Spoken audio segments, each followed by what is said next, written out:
The Missouri mud was not simply earth and water. It was a living thing that sucked at the boots and weighed down the hem of a skirt until walking felt like a penance.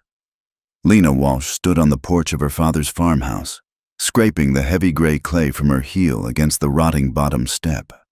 She was 23 years old, and in the harsh light of the late afternoon, she felt every year of it pressing against her spine. Around her, the land lay exhausted.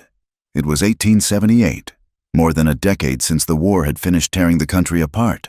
But here in the hollows, the shadows still seemed long and thin. The corn this year had come up patchy and yellow, choked by a wet spring and a scorching summer. And the banknotes in her father's tin box were accumulating interest that the soil could no longer pay. Inside the house, the voices were low, but the timber walls were thin. Lena paused, her hand freezing on the latch of the door. "He is a hard man, Samuel," her mother's voice said. It was a thin sound, like paper tearing. "He has buried 2 wives already. He is a rich man," her father countered. His voice was not thin. It was heavy with the resentment that had settled in his chest since the surrender. "He holds the deed to the Miller place, and he is buying up the creek bottom. Silas Crow is moving west. Martha, he wants a wife to take with him to the territories. Someone strong, someone who knows how to work." "She is your daughter. She is another mouth," her father snapped. "And the bank is not asking for corn. They want silver. Silas offered a dowry that clears the ledger. It is done." Lena stepped back from the door, her heart hammering against her ribs like a trapped bird.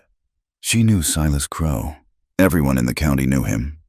He was a man of 50, with a face like a slab of cured ham, and eyes that looked at women the way a butcher looked at a side of beef, measuring the fat, the muscle, the utility.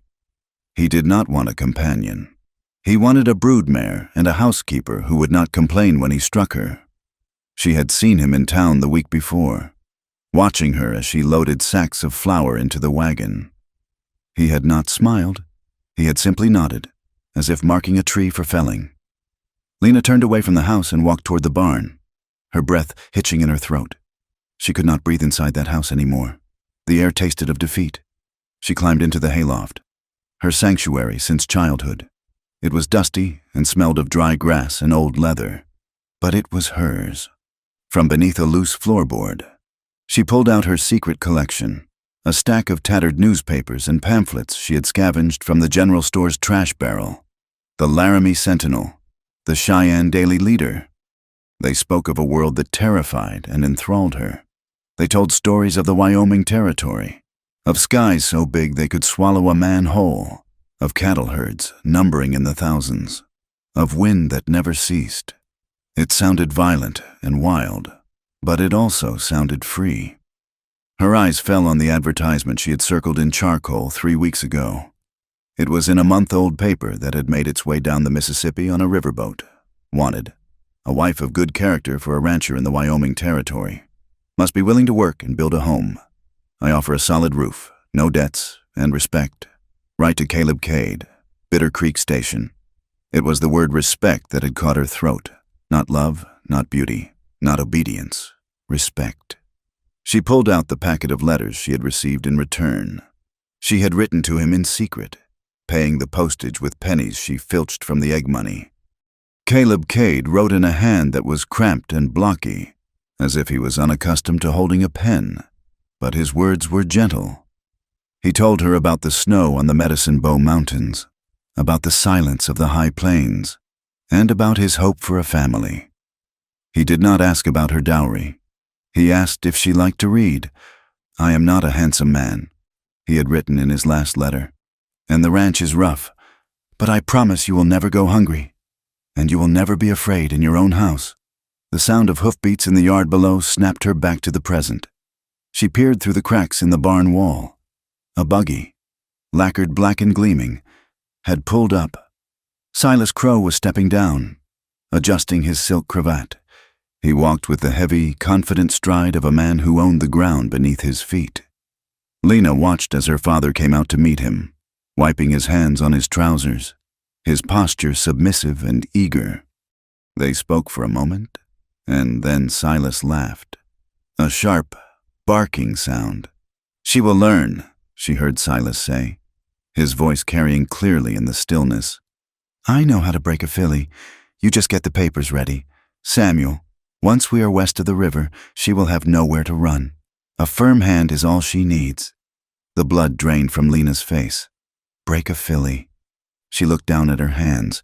They were calloused and strong, but they were shaking. If she stayed, she would die. Not her body, perhaps, but the part of her that was Lena would be extinguished, snuffed out like a candle in a cellar. She waited until they went inside. Then she moved. She did not pack a trunk. A trunk would be noticed. She took her canvas satchel and filled it with her 2 dresses, her Bible, the letters from Caleb, and a loaf of bread she stole from the cooling rack in the kitchen. She went to her room and took the small gold locket that had belonged to her grandmother, the only thing of value she owned. Her brother, Robert, found her in the kitchen. He was 17, lanky and quiet, with the same haunted look in his eyes that their mother had. He saw the bag. He saw the terror in her face. "He's in the parlor," Robert whispered. "They are drinking whiskey to seal it. I cannot do it." "Rob," Lena whispered back. "I cannot?" Robert looked at the parlor door, then back at her. He reached into his pocket and pulled out a handful of crumpled dollar bills. "I sold the shoat," he said softly. "Father thinks a coyote took it. It is not much, maybe $4. Lena stared at him, tears stinging her eyes. "Rob, go," he said, shoving the money into her hand. "The train leaves the depot at midnight. I will leave the back gate open so the hinge does not squeak. Go, Lena." She kissed his cheek, her tears wetting his skin. And then she slipped out into the gathering dark. She did not look back at the farmhouse. She walked 4 miles to the town, keeping to the tree line, terrified that every shadow was Silas Crow coming to claim his property. At the general store, the pawnbroker looked at her locket with disdain, but gave her $6 for it. It was enough. When the midnight train hissed into the station, belching sparks and steam into the black sky, Lena Walsh boarded the third-class car. She sat on a wooden bench, clutching her satchel to her chest, her knuckles white, as the wheels began to turn, grinding against the iron rails. She felt a strange sensation in her chest. It was terror, cold and sharp. But beneath it was something else. She was moving. She was leaving the mud behind. The journey was a blur of smoke and exhaustion. The train rattled west, crossing the great river and then plunging into the endless expanse of the plains. The car was crowded with laborers, prospectors, and families with tired, crying children. The air was thick with the smell of unwashed bodies, tobacco, and coal dust that settled in the creases of Lena's skin and made her eyes water. She slept sitting up, her head knocking against the window glass, waking with a start whenever the whistle blew. Outside, the world was changing. The green, rolling hills of Missouri gave way to flat, brown earth that stretched to the horizon in every direction. Trees became scarce, replaced by scrub brush and emptiness. Men stared at her. She was a woman alone, young and fair-haired, in a place where women were scarce. She learned to keep her eyes on her hands, to wear her bonnet pulled low, to make herself small. She read Caleb's letters over and over until the paper was soft as cloth. "You will be safe here," he had promised. On the 5th day, the conductor called out, "Bitter Creek!" Lena gathered her things, her legs stiff and trembling. She stepped off the train onto a wooden platform that seemed to float in a sea of sagebrush. The wind hit her instantly, a relentless, driving force that tore at her skirts and filled her mouth with grit. The town was hardly a town at all. It was a single muddy street lined with false-fronted buildings that looked as if a strong gust would blow them over. There was a saloon, the sound of a piano clinking tinny and discordant from within. Horses stood hip-shot at the hitching rails, tails swishing at flies. Men in dusty coats walked with heads down against the wind, spitting tobacco juice into the dirt. A wagon passed, driven by a native man with long braids, his face impassive. The sky was enormous. It was a terrifying, brilliant blue, so vast that Lena felt she might fall upwards into it. She felt exposed, like a rabbit in an open field. She walked to the small depot office. The station agent was a balding man with ink stains on his fingers. He looked up as she entered, his eyes sliding over her travel-stained dress. "I am looking for Mr. Caleb Cade," Lena said. Her voice sounded small in the drafty room. "I am expected." The agent's hand stopped moving over his ledger. He looked up, and his expression shifted from indifference to something like pity. He took off his spectacles and rubbed the bridge of his nose. "You the bride?" he asked. "Yes," Lena said, lifting her chin. "I'm Lena Walsh." The silence that followed was heavy. The agent looked down at his desk. "Ma'am," he said slowly, "Caleb Cade is dead." The world seemed to tilt on its axis. The roar of the blood in Lena's ears drowned out the wind outside. "No," she whispered. "That is not possible. I have his letters." "Died 3 weeks back," the agent said, his voice flat but not unkind. "Horse threw him in the canyon, broke his neck, buried him out on the ranch." Lena reached out and gripped the edge of the counter to keep from falling. Caleb was dead. The gentle voice in the letters, the promise of safety, the escape, it was all gone. She was 2,000 miles from home with $11 in her pocket, in a town where she knew no one. And Silas. The thought hit her like a physical blow. If she wrote home, if she went back, Silas would be waiting. He would laugh. "Is there—" She swallowed hard. "Is there no one else?" "His brother is in town," the agent said. "Jonah. Came in for supplies this morning. He's over at the livery." Lena nodded numbly. She did not know Caleb had a brother. He had never mentioned one in the letters. He had written only of his loneliness. She went outside and sat on her satchel on the edge of the platform. She did not cry. She felt too hollow for tears. She simply stared at the horizon, watching the heat shimmers rise from the earth. Half an hour later, a wagon pulled up to the depot. The man driving it was not the man she had imagined. He was tall, with shoulders that strained the fabric of his rough canvas coat. His hat was pulled low, but she could see a face that had been etched by wind and sun. He had a scar running along his jawline, a jagged white line that disappeared into his dark beard. His eyes were the color of flint, hard and unreadable. He wrapped the reins around the brake handle and jumped down, landing heavily in the dust. He walked toward her, and Lena stood up, clutching her bag. "You the girl?" he asked. His voice was deep, rough like gravel grinding together. "I am Lena Walsh," she said. He looked at her. He did not look at her like Silas Crow did. There was no greed in his eyes, but there was no welcome either. There was only irritation and a deep, weary exhaustion. "I'm Jonah Cade," he said. "Caleb's brother." "I was told," Lena said. "I was told he is gone." "He is." Jonah took off his hat and ran a hand through his hair. It was dark and thick, dusted with the gray of the road. "He shouldn't have sent for you. He didn't tell me he'd done it until the letter came saying you were on the train. I can—" Lena's voice trembled. "I can go back if you do not want me here." Jonah let out a short, harsh breath. He looked at the saloon across the street, where music and drunken laughter spilled out. He looked at the vast, empty prairie. Then he looked back at her. "With what money?" he asked bluntly. Lena fell silent. She had nothing. "I can't leave you here," Jonah said, his tone making it clear he wished he could. "This isn't a town for a woman alone, not a decent one. Anyway, you'd be in a brothel or a grave before the week was out." He reached down and grabbed her satchel. "Get in the wagon. I'll take you out to the ranch. We'll figure out what to do with you later."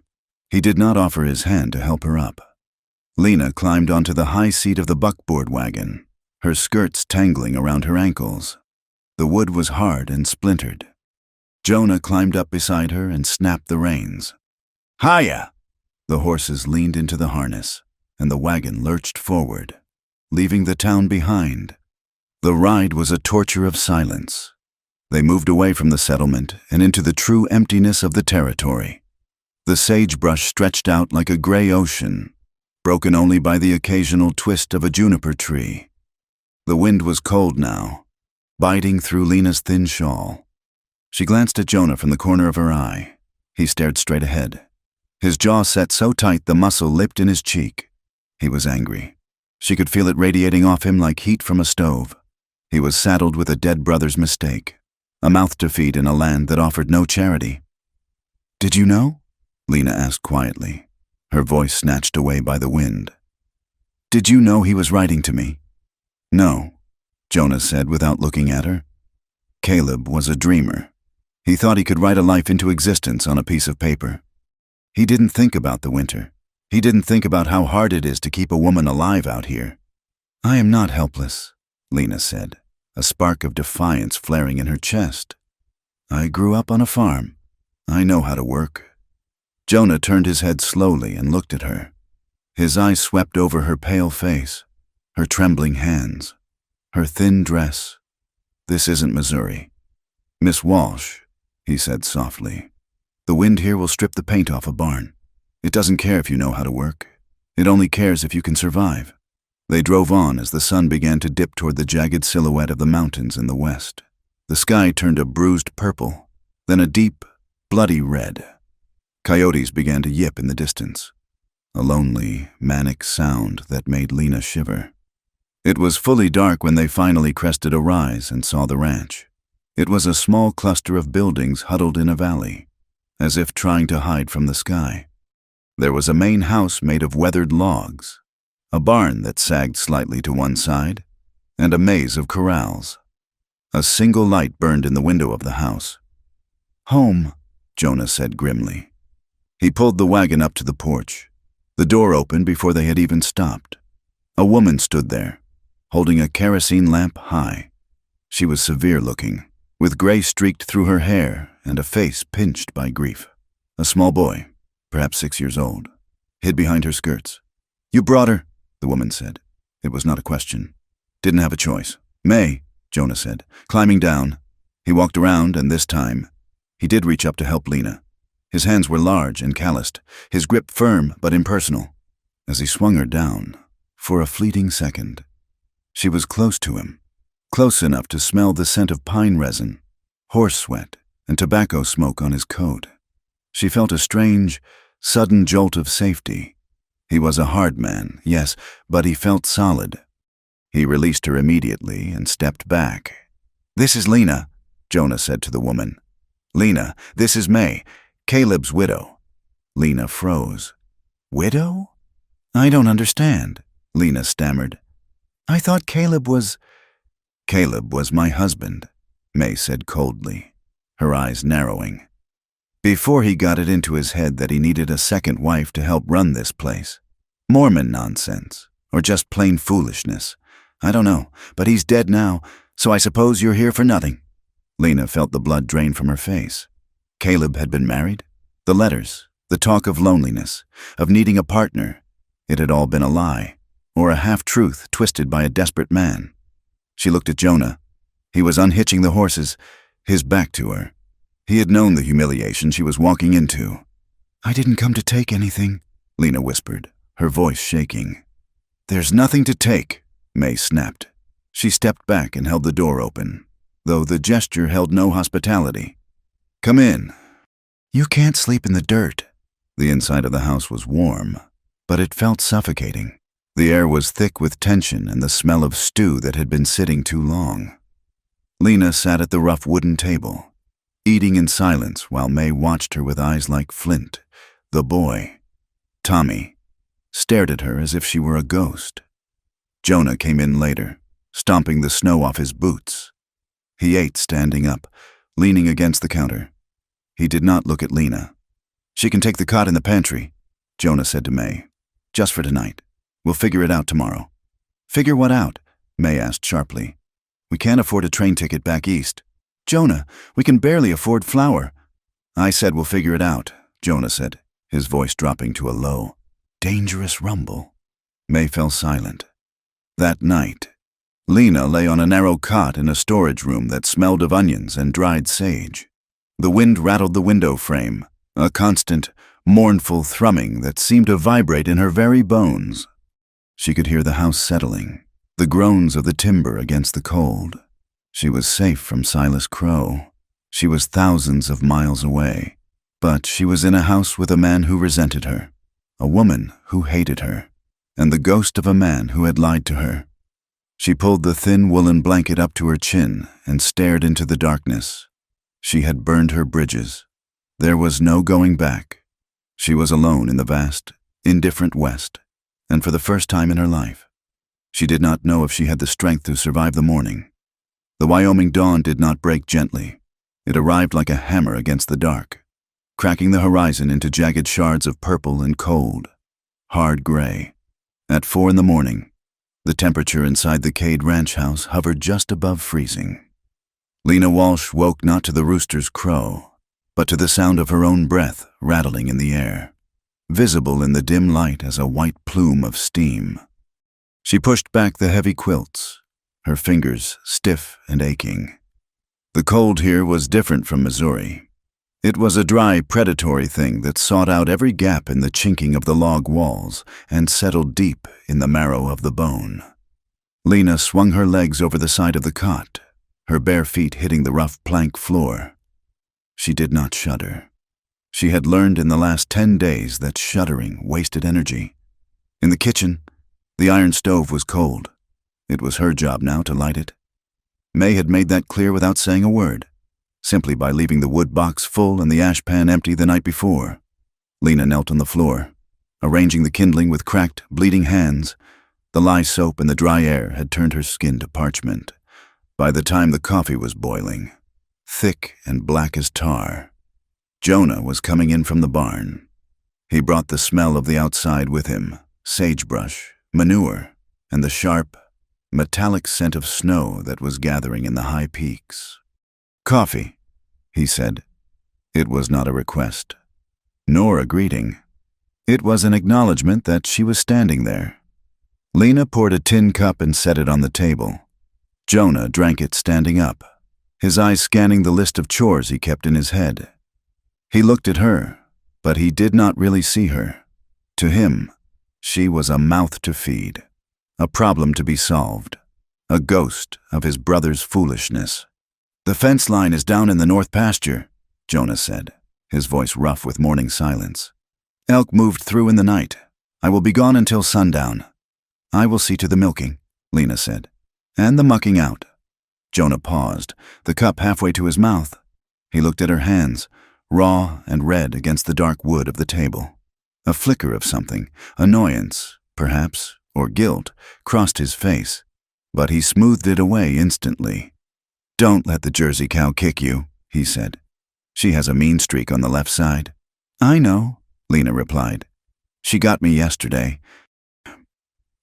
Jonah grunted, set the cup down, and walked out.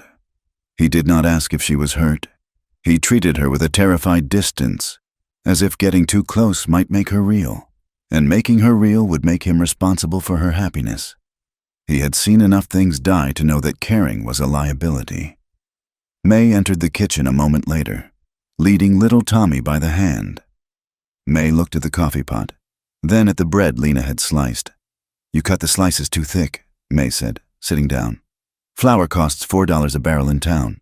We do not have money to waste on thick bread." "I will cut them thinner tomorrow," Lena said, her voice steady. May looked at her, searching for defiance, but finding only exhaustion. "See that you do, and don't waste the milk. Caleb worked too hard for those cows for you to spill it in the dirt." The mention of Caleb hung in the air, a poisonous vapor. May held her grief like a shield and a weapon. To her, Lena was a vulture circling the carcass of the life Caleb had tried to build. Lena understood the resentment. She was the woman Caleb had wanted to replace May with, or at least to add to the house. It was a tangled, ugly knot of polygamous rumors and frontier desperation that Lena still did not fully understand. But the result was clear. She was an intruder. The trip to town 3 days later was a necessity, not a pleasure. The supply wagon needed a new axle nut, and they were low on salt. Jonah hitched the team, and Lena climbed onto the bench seat without waiting to be asked. She refused to be left behind to face May's silence alone. Bitter Creek looked even more desolate than the day she had arrived. The wind whipped down the main street, kicking up dust devils that danced between the false-fronted buildings. As Jonah guided the wagon toward the blacksmith's, Lena felt the weight of eyes upon her. It started with the women. 2 matrons in heavy woolen shawls were leaving the mercantile. They stopped dead on the boardwalk, watching Lena climb down from the wagon. One of them leaned in and whispered to the other behind a gloved hand. The whisper was loud enough to carry on the wind. "That is her, the one Caleb sent for, living out there with Jonah now? And the widow? It is not right. 2 women, 1 man. It is unnatural. You know what they say about that family." Lena straightened her spine, smoothing the front of her faded calico dress. She kept her chin high, staring straight ahead, but her cheeks burned. She followed Jonah into the general store. The air inside was warm and smelled of pickles and tobacco. The conversation among the men around the stove died instantly. Mr. Henderson, the grocer, nodded to Jonah but looked at Lena with a mixture of curiosity and lechery. "Morning.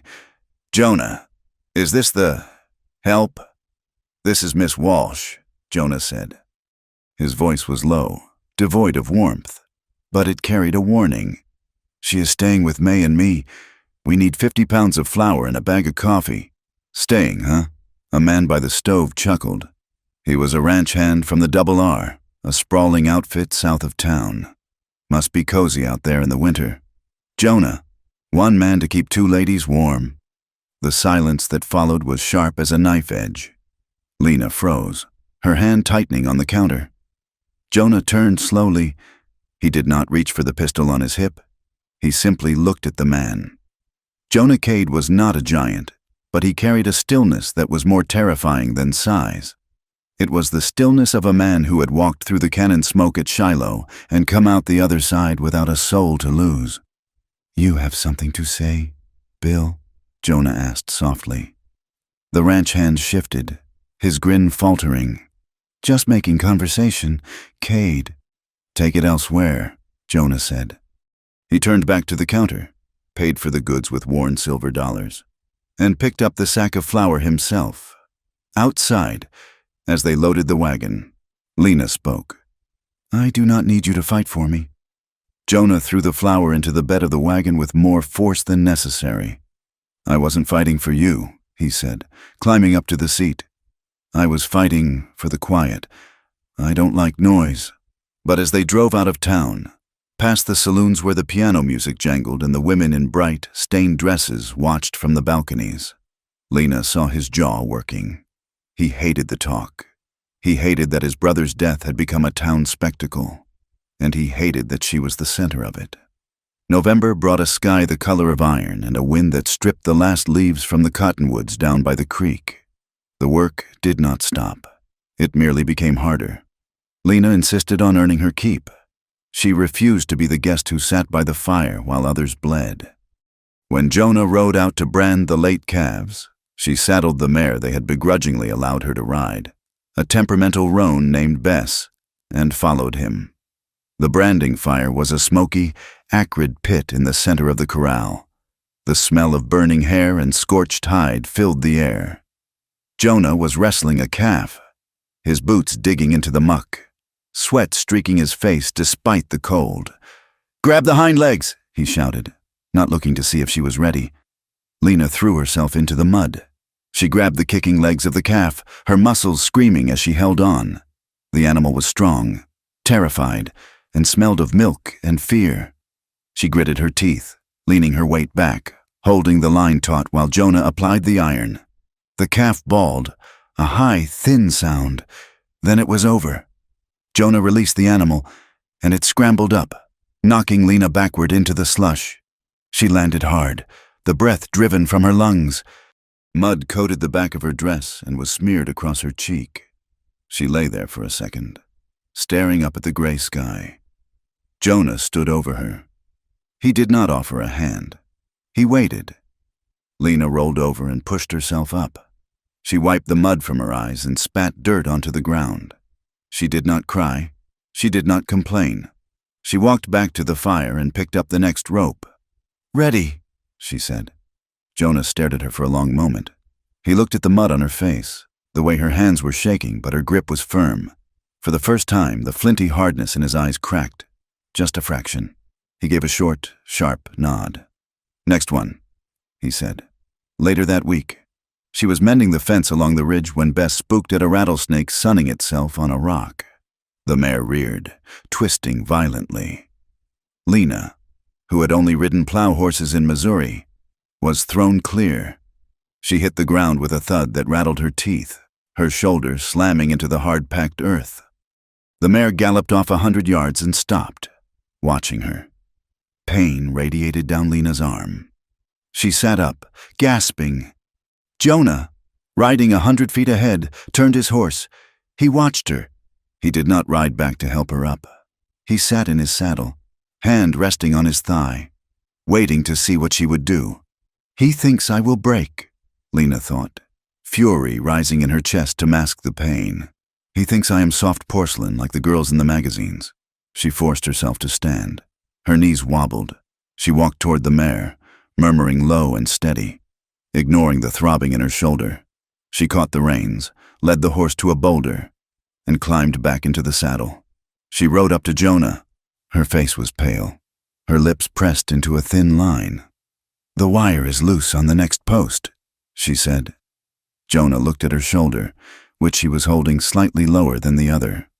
"You sit a horse like a sack of potatoes," he said. "I am learning," she retorted. "Keep your heels down," he said, turning his horse. "And don't look at the ground. You look where you want to go. The horse goes there. You look at the dirt. That's where you end up." It was the most advice he had given her in 3 weeks. Lena took it as a victory. The dust storm did not announce itself with thunder. It arrived as a silence, a sudden, sucking vacuum in the air that made the hair on Lena's arms stand up. She was 2 miles from the main house, near the dry creek bed, trying to gather a small group of sheep that had strayed from the main flock. The sky to the west turned a bruised, sickly yellow, then deepened into a terrifying brown wall that spanned from the earth to the heavens. The wind hit a moment later. It was not a gust. It was a physical blow. It shrieked like a living thing, carrying millions of tons of sand and grit. Lena tried to turn Bess toward home, but the world vanished. The sun was blotted out. The air became solid. Sand filled her nose, her mouth, her ears. It stung her skin like 1,000 needles. She couldn't see the horse's head. She couldn't see her own hands. Bess panicked, rearing and twisting. Lena lost her stirrups and slid off, hitting the ground hard. The horse vanished into the brown swirling dark. The sound of hooves swallowed instantly by the roar of the wind. "Jonah!" she screamed, but the sound didn't even leave her throat. The wind took it. She scrambled blindly, her hands finding the rough bark of a cottonwood stump. She huddled behind it, pulling her coat over her head, burying her face in her knees. The dust was suffocating. She felt like she was being buried alive. Panic clawed at her throat. This was how people died out here. They got lost 10 feet from their front door. She thought of Missouri. She thought of the green fields. She thought, strangely, of Silas Crow. "If I die here, he wins. He said the land would break me." "No," she whispered into the dark. Time lost its meaning. It could have been 10 minutes or 10 hours. The cold began to seep through her coat. Her lungs burned. Then she felt it, a vibration in the ground. A shadow loomed out of the brown chaos, darker than the storm. A horse. "Lena!" The voice was ragged, torn apart by the wind, but it was there. "Jonah!" she cried, stumbling up. He was there, a specter in a long duster coat, a scarf wrapped around his face, his hat pulled low. He slid off his horse, keeping a tight grip on the reins, and stumbled toward her. He grabbed her arm, his grip bruising. He didn't speak. He pulled her toward him, shielding her body with his own against the wind. He checked her quickly, hands on her shoulders, tilting her head back to see her eyes. The relief in his face was raw, unguarded for a split second before the mask slammed back down. He mounted the horse and pulled her up behind him. "Hold on!" he roared. "Do not let go!" Lena wrapped her arms around his waist, burying her face in the rough wool of his coat. She could feel the heat of him, the solid, rhythmic thumping of his heart against her cheek. They were pressed together, fused by necessity. The ride back was a nightmare of wind and darkness. The horse fought every step. Lena clung to him, her fingers digging into his ribs. She felt the muscles of his back shift and bunch as he fought to control the animal. For the first time, the distance between them, the wall of politeness and resentment, was obliterated. There was only survival. When they finally reached the barn, Jonah practically fell off the horse, pulling her down with him. They stumbled inside, sliding the heavy door shut against the screaming wind. The silence in the barn was deafening. Dust hung in the air, motes dancing in the dim light of the lantern Jonah had left burning. They stood there, chest to chest, gasping for air. Lena was shaking violently, the adrenaline crashing out of her system. Jonah was covered in grit, his eyes wild and bright. He looked at her, his chest heaving. He reached out, almost involuntarily, and brushed a layer of dust from her shoulder. His hand lingered for a second. The heat radiating from him was intoxicating. They were alive. They were alone. Lena looked up at him. Her lips parted. She saw the sudden flare of desire in his eyes, dark, hungry, and terrified. It mirrored her own. She wanted to step closer. She wanted to bury herself in that warmth. "You—" Jonah's voice cracked. He stepped back abruptly, turning away to attend to the horse. His hands were shaking as he loosened the cinch. "You were foolish to be that far out. You should have watched the sky." The moment shattered. Lena wrapped her arms around herself, the cold rushing back in. "I was trying to save the sheep." "To hell with the sheep," Jonah snarled, not looking at her. "We can afford to lose sheep. We can't afford to dig a grave in frozen ground." That night, the wind did not stop howling. It battered the house, demanding entry. Lena slept fitfully. In her dream, the wind was not wind. It was Silas Crow's laughter. She was back in the farmhouse parlor. Silas was there, but he was 10 feet tall, made of smoke and dust. He was reaching for her with hands that were branding irons. "Break the filly," he whispered. "You belong to me. You are bought and paid for." She woke with a gasp, sitting bolt upright. Her heart was hammering so hard it hurt. Her nightgown was soaked with cold sweat. The room was pitch black. She needed water. She needed to wash the taste of dust and fear from her mouth. She wrapped a shawl around her shoulders and crept into the kitchen. The room was not empty. Jonah was sitting at the table. A single kerosene lamp was turned low, casting long, dancing shadows against the logs. He was cleaning his rifle. The smell of gun oil and coffee filled the room. He was shirtless, wearing only his trousers and suspenders. For the first time, Lena saw the scars. They were not just on his face. A jagged, puckered ridge of flesh ran across his left shoulder and down his chest, disappearing into the waistband of his pants. Another circular scar, the size of a coin, marred his ribs. Souvenirs of lead and bayonets. He looked up as she entered. He did not cover himself. He simply watched her with weary, bloodshot eyes. "Couldn't sleep?" he asked. "No," Lena said. She went to the bucket and dipped the ladle, her hands trembling so much the water splashed onto the floor. "Bad dreams?" "Yes." Jonah picked up a rag and began to polish the barrel of the Winchester. "The wind brings them out. It sounds like artillery if you listen too long." Lena turned, holding the ladle. "Is that what you hear? The war?" Jonah paused. He looked at the scars on his chest as if they belonged to someone else. "I hear the mud," he said quietly. "Shiloh, Vicksburg. It wasn't the shooting that was the worst. It was the waiting, standing in the mud, knowing that in an hour you might be meat, and knowing that the man next to you, who you shared your coffee with, would be gone." He looked at her. "I came west to get away from the mud. I thought the wind would blow the ghosts away, but they just learned to ride the wind." Lena stepped closer to the table. The intimacy of the moment was thick and heavy. It was 3 in the morning, the hour of confessions. I dreamt of home, she said. You miss it? No. The word came out sharp. I dreamt of the man I was supposed to marry. Jonah stopped cleaning the gun. He sat very still.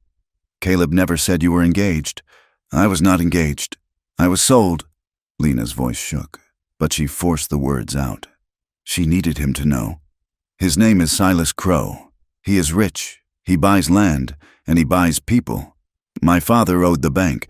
Silas offered to pay the debt in exchange for me. She took a breath, fighting the tears that threatened to fall. I heard them talking, Silas said. He said he would break me, like a livestock. He said marriage would be the bit and bridle.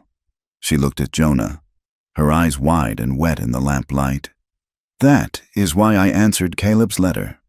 I did not run to find a husband. Jonah, I ran to save my life. I ran because I wanted to be a person, not a thing. Jonah stared at her. His face was unreadable, but the muscles in his jaw were grinding. He slowly set the rifle down on the table. The metal clicked against the wood. He stood up. In the small kitchen, he loomed large. He walked around the table until he was standing in front of her. He did not touch her, but his presence was a physical weight. He threatened to break you, Jonah asked. His voice was a low rumble, terrifyingly calm. Yes. Jonah looked at the window, where the wind was still scratching at the glass. When he looked back at Lena, the hardness in his eyes was gone, replaced by a fierce, protective heat that made her knees weak. You are not livestock, Lena, he said. And this is not Missouri. He took a step closer. He smelled of gun oil and honest sweat. I cannot promise you an easy life, he said.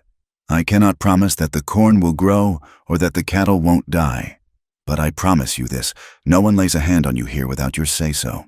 Not Silas Crow, not any man in town, and not me. The promise hung in the cold air, more solid than the timber walls. Without your say-so, it was the first time a man had ever given her ownership of her own self.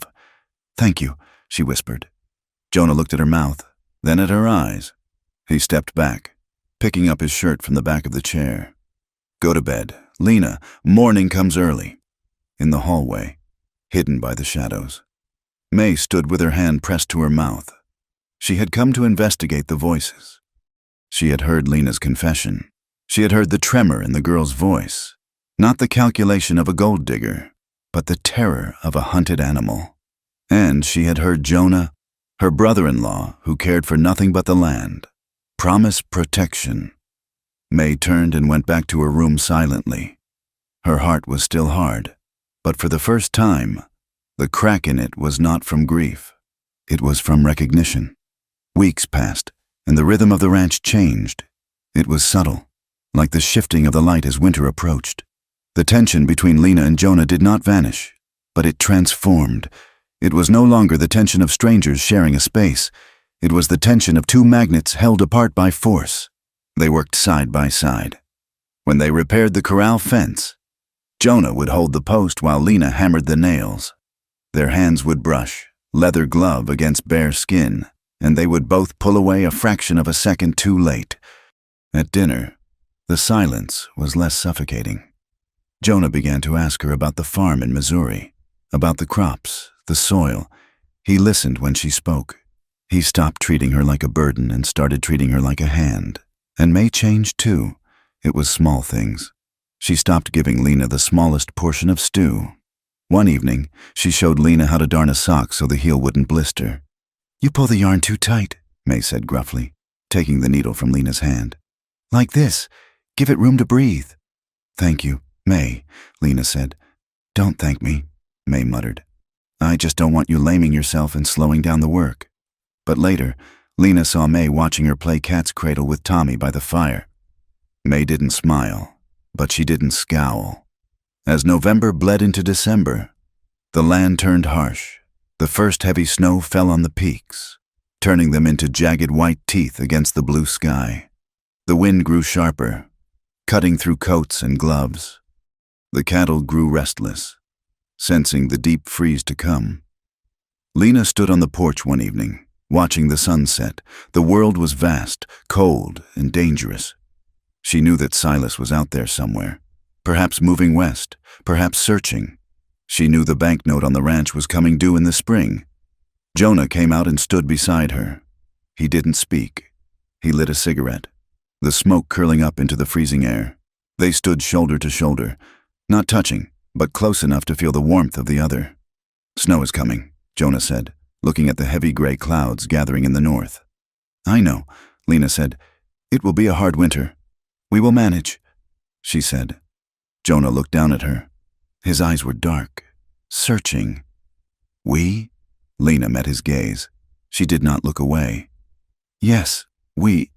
Jonah held her gaze for a long moment, then nodded once, took a drag of his cigarette, and looked back at the horizon. The distance between them felt smaller than ever, fragile and charged. The danger was closer, yes, but so was the fire. News traveled across the Wyoming territory faster than the telegraph, carried on the lips of freighters, drifters, and cattlemen stopping to water their horses. It was a distorted, ugly kind of news, but the shape of it was unmistakable to Lena Walsh. Silas Crow was in Denver, then he was in Cheyenne, then he was looking at land along the Sweetwater. The reports were always the same. A man with deep pockets and a shallow conscience was buying up water rights and foreclosing on mortgages held by men who had run out of luck. There were whispers of barns burning down when owners refused to sell, of cattle disappearing into the night, of judges who suddenly bought fine new carriages after ruling in Crow's favor. Lena heard the name in the general store while buying thread. She heard it outside the livery stable. It hung in the air like smoke from a distant fire, acrid and warning of an approaching burn. He was coming. He was moving west not like a settler, but like a blight. The fear she had pushed down, the fear she had tried to bury under the hard work of the ranch, began to rise again. It sat in her throat when she swallowed. It woke her in the gray hours before dawn.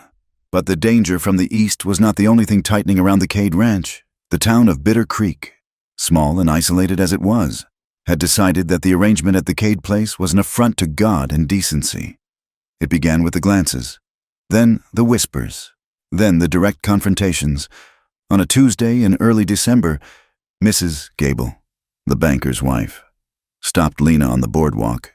Mrs. Gable was a woman who wore her piety like a corset, stiff, unyielding, and designed to squeeze the breath out of anyone near her. "Miss Walsh," she said, blocking Lena's path to the wagon. Her voice was sweet, coated in a layer of venom. "The Ladies' Aid Society is collecting coats for the poor. I wondered if you had anything to donate. Since you arrived with so little, I imagine you understand the plight of the stray." Lena stiffened, gripping her basket of eggs. "I have nothing to spare. Mrs. Gable, I am earning my keep." "Are you?" Mrs. Gable's eyes flicked up and down Lena's figure. "There are names for women who live in a bachelor's house without a ring. Stray is the kindest one. Jonah Cade may have no shame, but surely you must feel the heat of the fire you are stoking." "Jonah Cade is a good man," Lena said, her voice trembling with a mix of shame and fury. "He gave me shelter when no one else would." "Shelter," Mrs. Gable sniffed. "Is that what we are calling it now? Tell me, does the widow sleep between you to keep the peace?" Lena stepped around her, her face burning, and climbed into the wagon. She did not look back, but the word stray echoed in her ears all the way back to the ranch. 2 days later, the Reverend Thomas rode out to the property. He was a thin man with dusty black clothes and a Bible that looked less read than brandished. He sat in the parlor, accepting a cup of tea from May with a grimace, as if the cup itself were tainted. Jonah stood by the fireplace, his thumbs hooked in his belt, his face a mask of stone. "It is a matter of propriety, Mr. Cade," the Reverend said, setting the tea down untasted. "The flock is concerned. You have a young, unmarried woman living under your roof. It invites speculation. It invites sin." "The flock should mind its own fences," Jonah said, his voice low and vibrating with restrained anger. "Miss Walsh works here. She has her own room. She is under my protection." "Protection is one thing," the Reverend countered. "Temptation is another. If you are an honorable man, you will send her away. There is a boarding house in Laramie that takes in women in difficult circumstances, or, if you must keep her, you should marry her. Though given the abruptness of her arrival, a marriage now would hardly silence the tongues. Jonah pushed off the mantelpiece, his boots thudding heavy on the floorboards. You come into my house, drink my tea, and insult my honor? I speak for the soul of the community. Jonah. The community let my brother die and then tried to cheat his widow on the price of his coffin. Jonah snapped. You can tell the flock that my soul is my own business, and Lena stays. If anyone has a problem with it, they can ride out here and tell me to my face, not send a man in a collar to do their scolding. He opened the door. The wind howled outside, cold and biting. Good day, Reverend. When the preacher was gone, Jonah stood at the window, staring out at the gray hills. His shoulders were rigid. Lena, who had been listening from the hallway, walked into the room. I can go, she said softly. I do not want to bring shame on this house. Jonah turned. The look in his eyes was terrifying. Not at her, but at the world. There is no shame in this house. Lena, the shame is out there, with people who think a piece of paper makes them righteous. You stay. But the sting remained. Jonah was a man of strict, almost painful integrity. To be thought of as a man who would take advantage of a desperate woman wounded him deeply. He pulled away again, retreating into work, into silence. He treated Lena with a terrifying courtesy, like she was made of glass he was afraid to shatter. It was May who bridged the gap. May had watched the Reverend leave. She had seen Mrs. Gable cut Lena in town, and something in the widow's hard heart finally cracked open. She recognized the scent of the hunt. She knew what it was to be judged by men who held the purse strings and the prayer books. That evening, as Lena was peeling potatoes in the kitchen, her hands red from the cold water, May walked up beside her. You are taking too much skin, May said, but her voice lacked its usual bite. May took the knife from Lena's hand. Here, let the blade follow the curve. Like this, she demonstrated, her movements quick and efficient. Then she reached into the cupboard and pulled out a small, heavy jar. It was bear grease mixed with lavender, a salve for cracked skin. Put this on your hands tonight, May said, not looking at her. The winter will eat your knuckles down to the bone if you don't. Thank you, May, Lena said, surprised. Don't look at me like that, May grumbled, turning back to the stove. Tommy likes you. He asked if you could read to him tonight. Caleb used to read to him. I never learned my letters well enough to do the voices right. Lena felt a lump rise in her throat. I would like that. I would like that very much. From that night on, the dynamic shifted. It was no longer two women fighting for space in a dead man's house. It was a phalanx. May began to teach Lena the secrets of the frontier kitchen, how to make a stew taste rich with only a scrap of salt pork, how to bake biscuits without milk, how to waste nothing. They moved around each other with a quiet, synchronized rhythm. It was a sisterhood forged not in affection, but in the trenches of survival. The week before Christmas, the weather held its breath. The sky was a pale, hard blue, and the air was so clear it felt like breathing glass. Jonah announced at breakfast that he was riding to the North Ridge to check the drift fences. I need another set of eyes, he said, not looking up from his plate. Lena, saddle the mare. It was the first time he had asked her to ride with him since the dust storm. They rode out in silence, the horses' hooves crunching on the frozen crust of the snow. The land was breathtakingly stark, miles of white broken only by the black skeletons of trees and the red jut of rock formations. 5 miles from the house, near the dry bed of Poison Spider Creek, Jonah pulled his horse up. He raised a hand. Easy, he murmured. Down in the wash, sheltered by a stand of cottonwoods, was a camp. It was small, 3 teepees made of patched hides. A few thin horses picketed on the scrub grass. Smoke curled lazily from a central fire. Arapaho, Jonah said quietly. Or maybe Shoshone. It's hard to tell from here. They shouldn't be this far south. The agency is supposed to keep them on the reservation up in the Wind River country. Lena watched as a few figures emerged from the tents.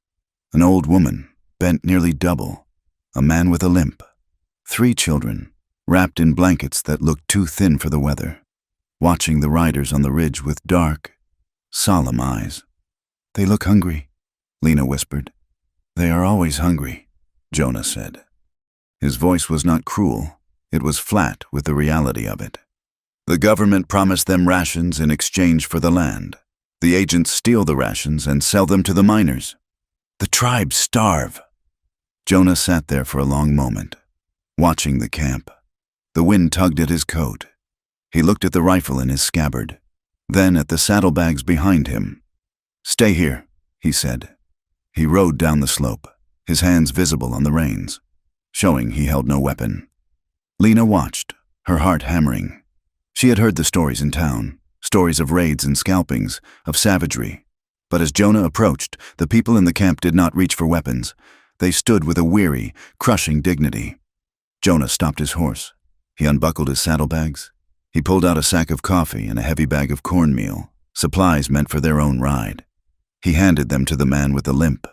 The man took them. No words were exchanged that Lena could hear. The man nodded, a single, sharp dip of his chin. Jonah touched the brim of his hat and turned his horse. When he rode back up the ridge, his face was set in a grim line. "Why?" Lena asked as they turned the horses back toward the fence line. "We have so little ourselves." "Because a man is a man," Jonah said, looking straight ahead. "And hunger is a bastard. I saw enough of it in the war. I saw Rebs starving in ditches, eating boiled leather. I saw our own boys doing the same. When you take a man's land and his way of life, you leave him with nothing but his pride. If you take that too, you make a devil. If you give him bread, maybe he remembers you're human." He looked at Lena then, his gray eyes piercing. "The town calls them savages, but I've seen men in silk waistcoats do things in Denver that would make a coyote sick. Civilization isn't about the law, Lena. It's about how you treat a man who can't do a damn thing for you." Lena looked at him, really looked at him. She saw the scar on his jaw, the roughness of his unshaven cheek. She saw a man who had every reason to be hard, yet refused to let the world strip him of his humanity. "You are a good man, Jonah Cade," she said softly. He flinched, as if she had thrown a stone at him. "I'm just a man trying to keep my fences up." The storm hit 2 hours later. It did not come with the slow warning of the dust. It came over the mountains like a white curtain being drawn across the world. The temperature plummeted 20 degrees in 10 minutes. The wind began to shriek, a high, thin wail that hurt the ears. "We can't make it back," Jonah shouted over the roar. The snow was already falling so thick Lena could barely see his horse, which was only a few feet away. "The line shack! It's in the canyon, half a mile east!" They pushed the horses, heads down against the driving sleet. The cold was instantaneous and brutal. It froze Lena's eyelashes together. Her hands, even inside her gloves, went numb. They found the shack by luck more than sight, a low, leaning structure built of rough logs and sod, tucked against a rock wall. Jonah kicked the door open and dragged the horses into the small lean-to attached to the side. He pulled Lena down from the saddle. Her legs gave way, stiff with cold, and he caught her. He practically carried her inside the main room. It was tiny, barely 10 feet square. It smelled of rats, old pine needles, and dust, but it had a stone fireplace and a stack of dry wood in the corner. Jonah didn't speak. He moved with frantic efficiency. He slammed the door and barred it against the wind. He knelt by the hearth, striking a match with shaking fingers. The flame caught the dry moss, then the kindling. A small, orange glow pushed back the gloom. "Get your coat off," Jonah ordered, his teeth chattering. "It's wet. It'll freeze you." He stood up and shed his own heavy duster, hanging it on a nail by the fire. He turned to Lena. She was fumbling with the buttons of her coat, her fingers useless blocks of ice. "Here," he said roughly. He batted her hands away and undid the buttons himself. He stripped the wet wool from her shoulders. Underneath, She was wearing a thick flannel shirt and a riding skirt, both damp from the driving snow. "Sit by the fire," he commanded. "Boots off." They sat on the dirt floor, inches from the flames. The wind howled outside, shaking the door in its frame. The world had shrunk to this. 4 walls, a fire, and the man beside her. Jonah rubbed his hands together, holding them out to the heat. The silence in the shack was heavy, charged with the adrenaline of survival and the sudden, forced intimacy. Lena looked at him. The firelight softened the lines of his face. He looked younger, less guarded. "We could have died out there," she whispered. "We still might," Jonah said, though his voice lacked conviction. "If the wood runs out." He reached into his pocket and pulled out a flask. He took a swig and handed it to her. "Whiskey. It warms the blood." Lena took a small sip. It burned like fire going down, making her cough, but the warmth blossomed in her chest. She handed it back. Their fingers brushed. This time, neither of them pulled away. "Jonah," she said, the question rising in her throat before she could stop it. "Why did you never marry? Before all this?" Jonah stared into the fire. He took another drink. The wind rattled the roof. "I wanted to," he said finally. His voice was low, blending with the crackle of the wood. Her name was Sarah. She was the daughter of the mercantile owner in Laramie. This was 5 years ago. He turned the flask in his hands. "We courted. I thought she understood what this life was, but her father wanted her to marry a lawyer from Chicago. He told her I was nothing but a dirt scratcher with a mortgage and a war wound. He said I'd work her to death before she was 30. Jonah laughed. A bitter, short sound. "The town talked. They said I was looking for a nursemaid for my bad days. They said I was too rough for a girl like that. Sarah, she listened. She married the lawyer. They live in a brick house in St. Louis now." He looked at Lena. "I decided then. I wouldn't ask a woman to share this. I wouldn't put myself in a position to be weighed and measured against a bank account again. It's better to be alone than to be looked at like a bad investment." Lena felt a pang of sorrow so sharp it stole her breath. She shifted, moving closer to him without thinking. The cold was still seeping through the walls, chilling her back. "She was wrong," Lena said. "And the town was wrong." "Were they?" Jonah asked. "Look at you. Lena, you're freezing in a shack in the middle of nowhere. Your hands are bleeding from my fences. This land takes everything." "It hasn't taken you," she said. "And it hasn't taken me." She was shivering now, the adrenaline fading, leaving only the deep chill of the storm. Jonah saw it. He didn't hesitate. He grabbed the rough wool blanket from the corner, shook out the dust, and wrapped it around her shoulders. But he didn't let go. He kept the ends of the blanket in his hands, pulling her slightly toward him. "You're shaking," he said. "I'm cold," she whispered. "Come here." He moved, sliding behind her, pulling her back so she was leaning against his chest. He wrapped the blanket around both of them, cocooning them together. Lena stiffened for a second, then melted. The heat of his body was overwhelming. She could feel the solid wall of his chest against her back, his legs framing hers. It was practical, survival warmth, but it was also electric. They sat like that for a long time, listening to the wind. Her head rested on his shoulder. His chin rested lightly on the top of her head. "I ran from a brick house," Lena said quietly into the silence. "Silas has a brick house.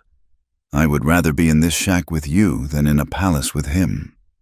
Jonah's arms tightened around her, just fractionally. "Don't say that. It is true." She turned her head, shifting so she could look at him. Their faces were inches apart. The firelight danced in his eyes, which were wide and dark. She could see the pulse beating in his throat. The air in the shack changed. It became thick, heavy with the scent of wood smoke and whiskey and longing. Jonah looked at her lips. He looked at her eyes. He looked terrified. "Lena," he breathed. It was a warning and a plea. She didn't pull away. She reached up, her hand trembling, and touched the scar on his jaw. Her thumb traced the ridge of white skin. "I am not Sarah," she whispered, and I am not afraid of the dirt." Jonah made a low sound in his throat.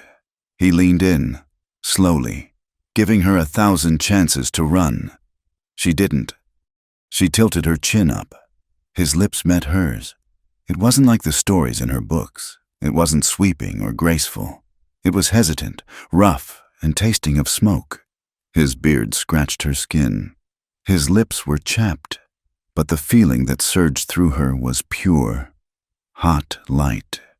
He kissed her like a man asking a question he was afraid to hear the answer to. She kissed him back with all the defiance she had carried across the plains. He groaned, his hand coming up to cup the back of her head, his fingers tangling in her hair. The kiss deepened, becoming hungry, desperate. For a moment, there was no storm, no debt, no Silas. There was only the heat of him and the desperate need to be closer. Then, Jonah pulled back. He broke the contact, breathing hard, his forehead resting against hers. "I can't," he whispered, his voice ragged. "I can't do this. Not here, not like this." Lena was trembling, and not from the cold. "Jonah!" "I promised you," he said, pulling away slightly, though he kept the blanket around her. "I promised you protection. This isn't protection, this is God, Lena. I want you so much I can barely think." "I want you too," she admitted, her face flushing. "That makes it dangerous," Jonah said. He looked at her, his eyes blazing with intensity. "Because if we start this, if I claim you, there is no going back. And I don't know if I can keep you safe if I lose my head." He stood up abruptly, moving to put a log on the fire. His hands were shaking. They did not touch again that night. They slept on opposite sides of the fire, wrapped in separate coats, listening to the wind die down. But the air between them vibrated. The line had been crossed. The denial was gone. The morning broke cold and brilliant. The storm had passed, leaving the world buried in 2 feet of pristine white. They rode back to the ranch in a silence that was heavy, but not empty. Every time their horses bumped shoulders, electricity arced between them. Lena caught Jonah watching her, his gaze possessive and worried. She felt exposed, raw, and wonderfully alive. They were standing on a knife's edge. One slip, and they would fall into something that the town would never forgive, and that Silas Crow could use to destroy them. When they rode into the yard, May was waiting on the porch. She looked relieved to see them, but her face was grave. She held a letter in her hand. Jonah swung down from his horse and helped Lena down. His hands lingered on her waist for a second too long before he turned to May. "What is it?" Jonah asked. "The post came through right before the storm hit," May said. She handed him the envelope. It was thick, creamy paper, sealed with red wax. Jonah opened it. He read it standing in the snow, his breath steaming. Lena watched the color drain from his face. The softness that had been there in the shack, the vulnerability of the night before, vanished. The stone mask slammed back down. "What?" Lena asked, stepping forward. "Jonah, what is it?" He looked up.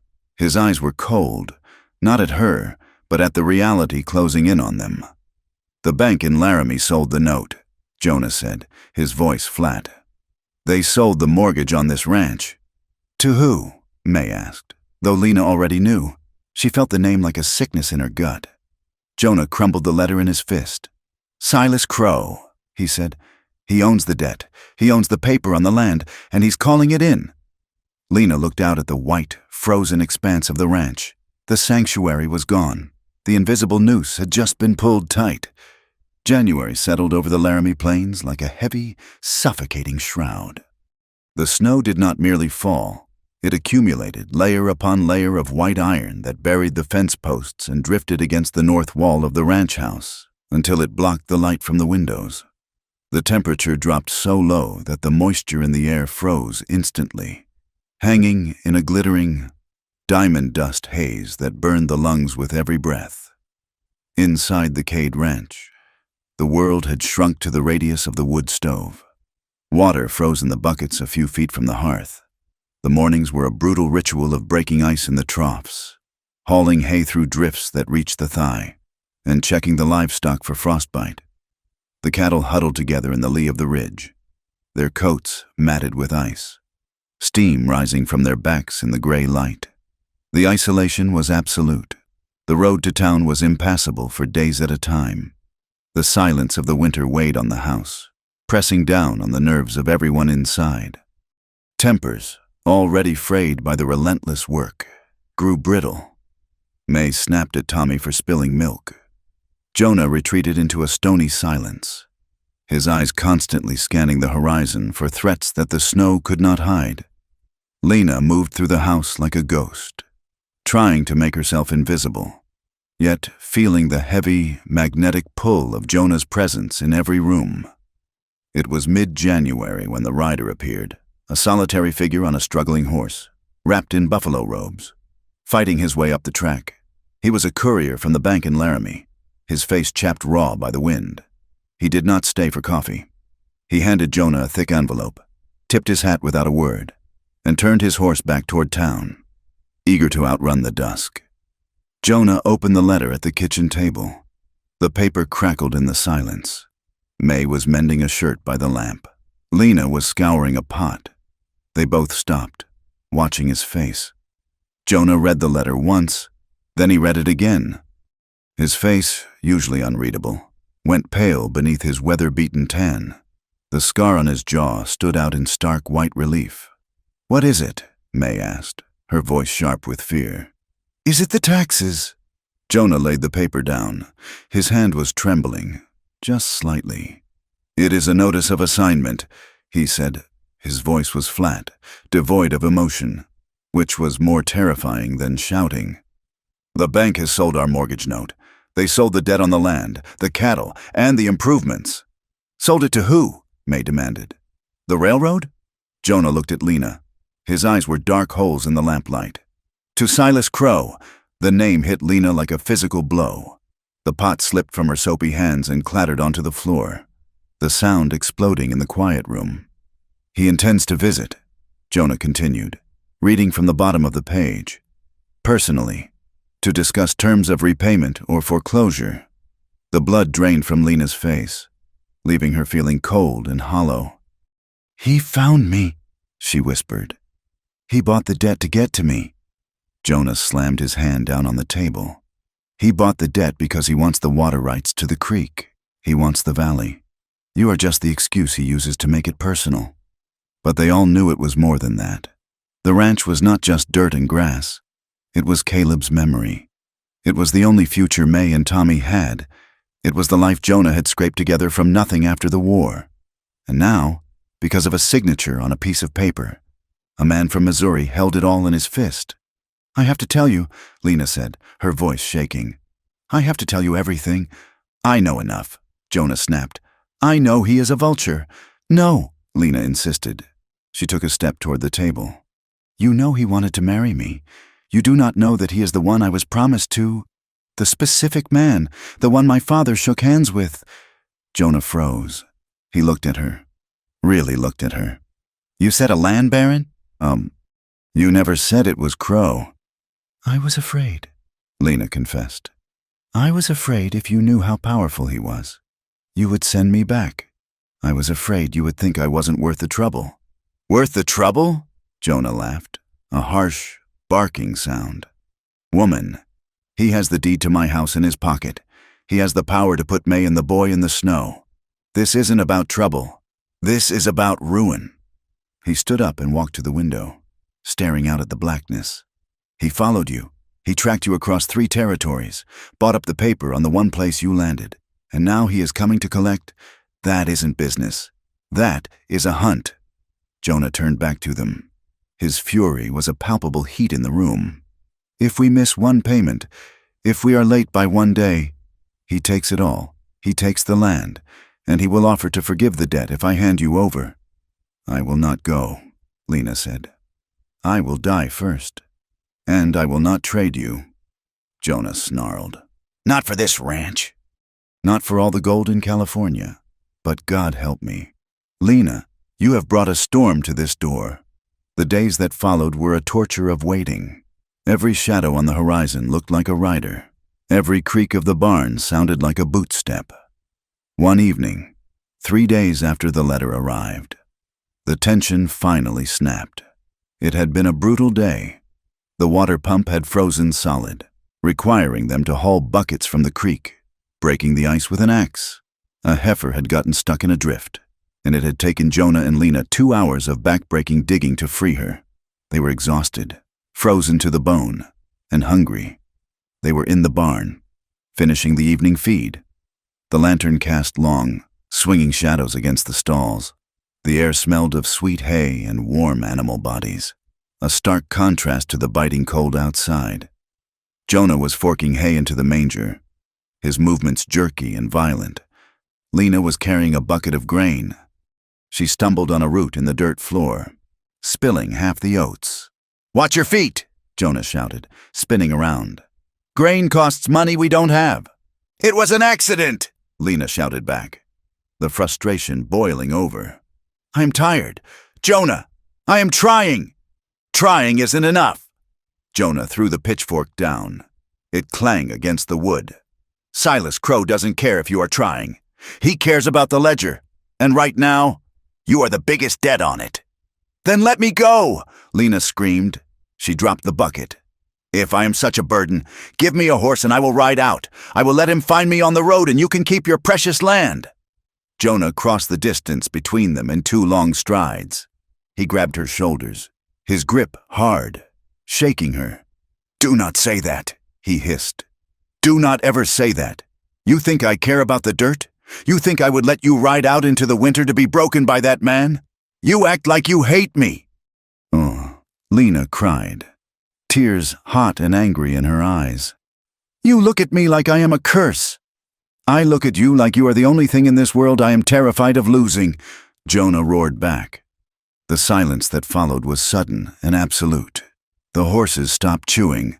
The wind outside seemed to hold its breath. Jonah stared at her, his chest heaving. The admission hung in the air between them, raw and undeniable. He hadn't meant to say it. He had spent months building a fortress around his heart, and in one moment of anger, he had blown the gates off. Lena looked up at him. She saw the fear in his eyes, the fear of a man who had nothing left to give but himself, and who knew that might not be enough. "Jonah," she whispered. "I can't protect you if you leave," he said, his voice dropping to a rough whisper. "And I can't breathe when I think about him touching you." "He never will," Lena said. She reached up and took his face in her hands. His skin was cold from the barn air, his beard rough against her palms. She pulled him down. This time, there was no hesitation. He kissed her with a desperation that bordered on violence. It was a kiss of pent-up fear, of anger, of months of watching her across a room and not touching her. His arms went around her waist, lifting her off her feet, crushing her against him. Lena clung to him, her hands tangling in his hair. She needed this. She needed to feel alive. She needed to know that she was more than a debt to be paid or a victim to be hunted. "May," Jonah gasped, breaking the kiss for a second. "May is not here." "Where?" Lena asked, breathless. "The Miller place? Mrs. Miller's baby is coming. May took the sleigh. She won't be back until morning." The realization hit them both at the same time. They were alone, truly alone. Jonah looked at her, his eyes searching her face. "Go inside," he said. "Get out of the cold. I will finish the horses." "No," Lena said. "I am not leaving you. Go," he urged gently. "Warm the room. I will be there in 5 minutes." She ran back to the house, her heart pounding against her ribs like a trapped bird. The house was silent and dark. She lit the lamp in the hallway and carried it to Jonah's room. It was a small room, sparse and military in its neatness. A narrow bed, a washstand, a chest of drawers, a single picture of his parents on the wall. It smelled of him, tobacco, leather, and cedar. She lit the stove in the corner, her hands shaking so badly she almost dropped the match. She took off her heavy coat and hung it on the peg. She unbraided her hair, letting it fall loose around her shoulders. She wanted to be ready. She wanted to be his. When the door opened, The sound was loud in the quiet house. Jonah walked in. He had washed his face and hands at the pump. His skin was red from the cold water, water droplets clinging to his beard. He locked the door behind him. He stood there for a moment, looking at her in the golden light of the lamp. He looked like a man approaching a holy altar or a firing squad. He was terrified. "Lena," he said, "if we do this, if I touch you, I cannot go back to being your brother-in-law. I cannot go back to being polite." "I do not want you to be polite," Lena said. She stepped toward him. "I want you to be mine." He let out a breath that was half groan, half prayer. He crossed the room and took her in his arms. The kiss was softer this time, slower. He kissed her eyelids, her jaw, the hollow of her throat. His hands moved over her back, learning the shape of her through the flannel of her shirt. They undressed in the dim light, fumbling with buttons and lacings. Jonah moved with a reverence that made Lena's throat tight. He treated her body not like property, but like something precious and fragile. When his shirt came off, she saw the scars again, the war map on his skin. She kissed the jagged line on his shoulder, and he shuddered. They lay on the narrow bed. The quilt pulled up against the chill of the room. The wind howled outside, throwing snow against the glass. But under the blankets, it was warm. Jonah hovered over her, his weight supported on his elbows. He looked down at her, his eyes dark with desire but clouded with worry. "Are you sure?" he asked. "Lena, are you sure?" "Yes," she whispered. He lowered himself, his body covering hers. The sensation of skin on skin was electric, overwhelming. Lena gasped, her hands gripping his shoulders. It was what she wanted, what she had dreamed of. But as the reality of the act approached, the ghosts rose up. She thought of Silas. She thought of the way he had looked at her in the parlor, the promise to break her, the promise that her body was a thing to be used. Jonah moved, his knee parting her legs. He was gentle, but he was a man, large and heavy. The biological reality of intimacy, the vulnerability, the pressure, collided with her fear. As he pressed forward, a sharp, tearing pain shot through her. Her body, tense with the memory of threats, locked up. "It hurts," she whispered, her voice breaking into a sob. "This is my first time." Jonah froze, but the momentum of the moment, the driving instinct of a man who had spent years in war camps and hard towns, spoke before his mind could catch up. "It'll be over quick," he whispered, his voice strained and guttural. The words hung in the air for 1 second. Then, Jonah heard them. He heard what he had just said. He heard the transaction in it. He heard the soldier visiting a brothel. He heard Silas Crow. He recoiled as if he had been shot. He scrambled back, pulling himself off her, pressing his back against the cold wall. His chest was heaving. He looked at her, horror dawning in his eyes. "Oh, God," he choked out. "Oh, God, Lena." Lena lay there, clutching the sheet to her chest, tears leaking from the corners of her eyes. She was shaking. "I didn't mean," Jonah stammered. He ran a hand over his face, his fingers digging into his skin. "I didn't mean that. I sounded like him." "It is okay," Lena whispered, though her voice was small and frightened. "I know you didn't." "It is not okay," Jonah said, his voice cracking.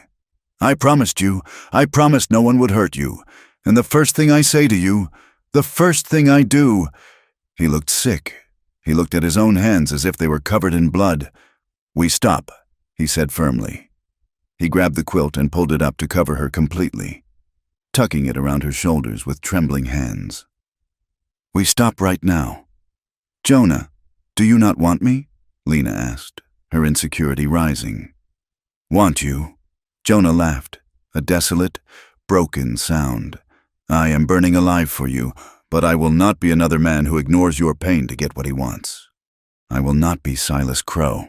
He sat on the edge of the bed, his head in his hands. Lena sat up slowly, pulling the quilt with her. She reached out and touched his bare back. The muscles were knotted tight as iron. "I was afraid," she admitted softly. Not of you, but my body remembers his voice. He told me he would break me. When it hurt, I thought of him. Jonah turned to look at her. His eyes were wet. I will never break you, he said. I would cut off my own hand before I broke you. I know, Lena said, and I know you are not him, but you have to be patient with me. I have to learn that touch can be safe. I can be patient, Jonah said. I can wait forever if I have to. He didn't leave the bed. It was too cold, and the need for comfort was too strong. He lay back down, but this time he pulled the blankets up over both of them. He did not try to touch her intimately. He wrapped his arms around her, pulling her back against his chest, holding her in a protective, solid embrace. I am sorry, he whispered into her hair. For what I said, it was the army talking. It wasn't me. I know, she said. They lay there in the dark, fully clothed now, bodies warm and entwined. The passion had not vanished. It still hummed in the air, a low-voltage current, but it had been transformed. It was no longer a frantic need to possess. It was a fierce, tender determination to protect. Lena fell asleep listening to his heartbeat, steady and slow against her ear. She felt safe. For the first time since she left Missouri, she felt completely, utterly safe. The next morning, the sun rose in a sky of blinding, brittle blue. The storm had cleared, leaving the world scoured and clean. When they woke, the awkwardness was there, but it was not the shame of rejection. It was the shy, tentative awareness of a new boundary. They dressed with their backs to each other, but when Jonah poured her coffee in the kitchen, his hand lingered on her shoulder. Are you all right? He asked quietly. Yes, Lena said. She looked at him. Are you? I'm still angry at myself, he admitted. But I'm glad you are here. I am glad I am here too. The bond between them had hardened. It was no longer just attraction. It was a pact. They had looked into the abyss of their own fears and pulled back together. It was noon when the dog started barking. May had just returned, tired and smelling of lye soap, bustling around the kitchen telling stories of the Miller baby. Jonah was at the table, cleaning his revolver. Lena was kneading dough. Jonah stopped. He cocked his head. Horses, he said. More than one. He stood up and walked to the window. His body went rigid. Stay here, he said to the women. Both of you, stay inside. Jonah? Lena asked, wiping the flour from her hands. He's here. Jonah picked up his rifle from the corner, checked the load, and walked out onto the porch.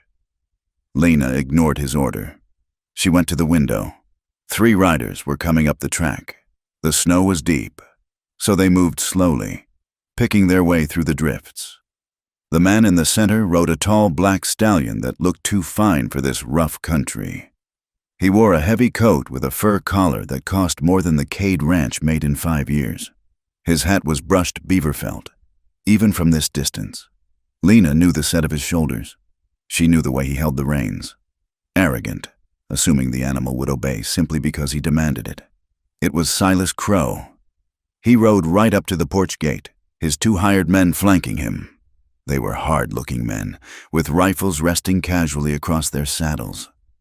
Jonah stood on the edge of the porch, the Winchester held loosely in one hand, the barrel pointed at the ground but ready to rise. That's far enough, Jonah called out. His voice carried clearly in the frozen air. Silas pulled his horse up. He looked at the sagging barn. He looked at the snow piled against the house. He looked at Jonah with a smile that showed his teeth but did not touch his cold, calculating eyes. Mr. Cade, Silas said. His voice was smooth, cultured, and terrifyingly out of place. I believe we have business to discuss, and I believe you are holding something of mine. He looked past Jonah, straight at the window where Lena stood. He saw her. He tipped his hat. Hello, Lena, he called out. You're looking a little thin. Wyoming doesn't seem to agree with you. Lena's blood turned to ice. He was here. The monster was at the door, and he had brought the law and the money with him. Silas Crow dismounted with the practiced ease of a man who treated horses like he treated people, machines to be used until they broke. He handed his reins to one of his hired men, a scar-faced gunman who looked at the Cade ranch house with professional disdain. Silas adjusted his cuffs, his beaver fur collar standing up against the biting wind, and walked toward the porch where Jonah stood. "It is a cold day for a ride, Mr. Crow," Jonah said. He did not step aside to let the man pass. He stood like a gatepost, rooted and immovable. "Business waits for no weather. Mr. Cade," Silas replied. His voice was smooth, polished like a river stone, utterly out of place in the rough-hewn timber of the Wyoming high country. "And you have a fine spread here, a little rough around the edges, perhaps, but the water access is enviable. I can see why my investment ran here." He looked past Jonah to the window where Lena had been standing. She had moved back into the shadows, but Silas smiled as if he could see her clearly. "May I come in?" Silas asked. "The wind has teeth." "State your business here," Jonah said. "My house is not a hotel," Silas chuckled, a dry sound that had no humor in it. "Direct. I like that." "Very well. We can speak in the open air. It clears the head." He walked to the edge of the porch, looking out over the snow-covered pastures where Jonah's cattle were huddled against the windbreaks. "I hold the paper on this land. Mr. Cade," Silas said, turning his back to the view to face Jonah. "I bought the note from the bank in Laramie yesterday morning. By the terms of the mortgage, you are currently in arrears on the interest payments. Technical default, they call it. I could have the sheriff evict you by the end of the week." Jonah's grip on his rifle tightened until his knuckles turned white. "I paid the interest last month. The receipt is in the house. Fees." Silas waved a gloved hand dismissively. "Late charges, transfer costs. The ledger is a complicated thing. But I am not a cruel man. I am a businessman." Silas stepped closer, lowering his voice so the men on the horses could not hear. The veneer of civility remained, but his eyes went dead and flat. "I have an offer for you," Silas said softly.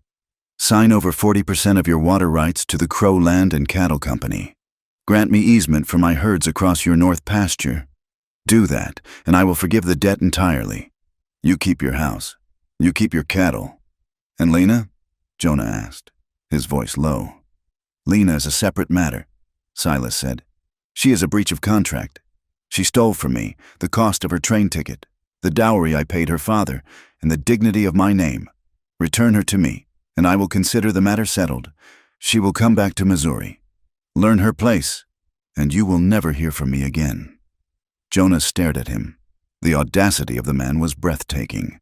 He spoke of a human being as if she were a stray heifer that had wandered through a broken fence. "Lena is not a piece of property," Jonah said. The anger in his chest was cold and heavy, like a stone in a well. "She is a free woman. She stays where she chooses." Silas's smile vanished. The mask slipped, revealing the predator beneath. "She is a foolish girl who does not know what is good for her, and you are a man standing on a trap door with a rope around your neck. You think you can fight me. I have bought judges in 3 states. Mr. Cade, I have more money in my saddlebags than you will see in a lifetime. If you deny me, I will crush you. I will take this land. I will burn that barn to the ground, and I will leave you and that widow of yours starving in the snow. Get off my land," Jonah said. He raised the barrel of the Winchester just an inch. "Now." Silas stared at him for a long moment. Then he shrugged, a gesture of mock pity. "Have it your way, but when the roof falls in, remember that I gave you a choice." Silas turned, mounted his horse, and rode away without looking back. His men followed, their eyes lingering on the barn as they passed. The attack did not come immediately. Silas was too smart for that. He let the dread settle in first. He let the sun go down and the wind rise until it was screaming through the valley, drowning out the sound of approaching hoofbeats. It was 2 a.m. when the world turned orange. Lena woke to the sound of screaming. It was not a human scream. It was the terrified, high-pitched bawling of cattle. She scrambled out of bed, grabbing her coat, and ran into the hallway. Jonah was already there, shoving his arms into his sleeves, his face grim. "The barn!" May shouted from the kitchen window. "Oh God, the barn!" Lena looked out. The night was no longer black. A towering wall of fire was climbing the side of the barn, fed by the dry hay in the loft and the howling wind. Sparks were flying into the sky like a swarm of angry hornets, disappearing into the snow-choked dark. "Get the buckets!" Jonah roared. "May, get the boy and stay in the house! Lena, the pump!" He ran out the door, plunging into the snow. Lena followed him, the cold air hitting her lungs like broken glass. The scene outside was a vision of hell. The fire roared like a freight train, the heat intense enough to blister skin even 20 yards away. The cattle in the adjacent corrals were in a panic, smashing against the wooden rails, their eyes rolling white with terror. Silas's men were not visible, but their handiwork was everywhere. The gate to the main corral had been thrown open, and someone was firing a pistol into the air from the darkness of the ridge, driving the herd into a frenzy. "They're stampeding!" Jonah yelled. "Get to the side! Get back!" A river of dark shapes poured out of the corral, hundreds of tons of terrified muscle and bone moving blindly through the smoke. The ground shook. Lena ran toward the pump, but she stopped when she saw a small figure standing near the open gate of the smaller goat pen. "Tommy!" The boy had snuck out, terrified for his prize goat. He stood frozen in the snow, his nightshirt flapping, staring up at the wall of cattle thundering toward him. "Tommy, move!" Lena screamed. The boy didn't move. He was paralyzed by the noise and the fire. Lena didn't think. She didn't calculate the odds. She threw herself forward, sprinting across the icy ground. A steer, maddened by the smoke, swerved out of the main flow, its horns lowering as it charged the shadow of the boy. Lena hit Tommy at full speed, tackling him into a snowbank just as the steer thundered past. A hoof clipped her shoulder, a glancing blow that felt like being hit with a sledgehammer. She cried out, pain exploding down her arm, but she curled her body around the boy, shielding him with her own back as the herd thundered by inches away. Mud and snow sprayed over them. The heat of the animals was suffocating.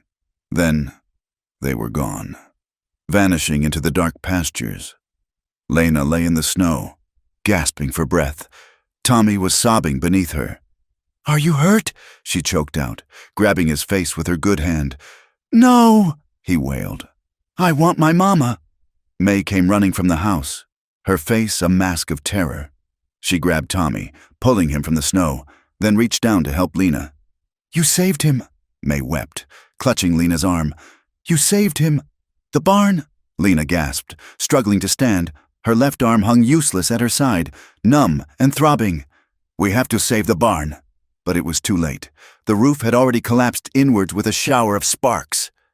Jonah and the only hired hand who lived on the property, an old man named Gus, were fighting a losing battle with wet blankets and snow, trying to keep the flames from jumping to the house.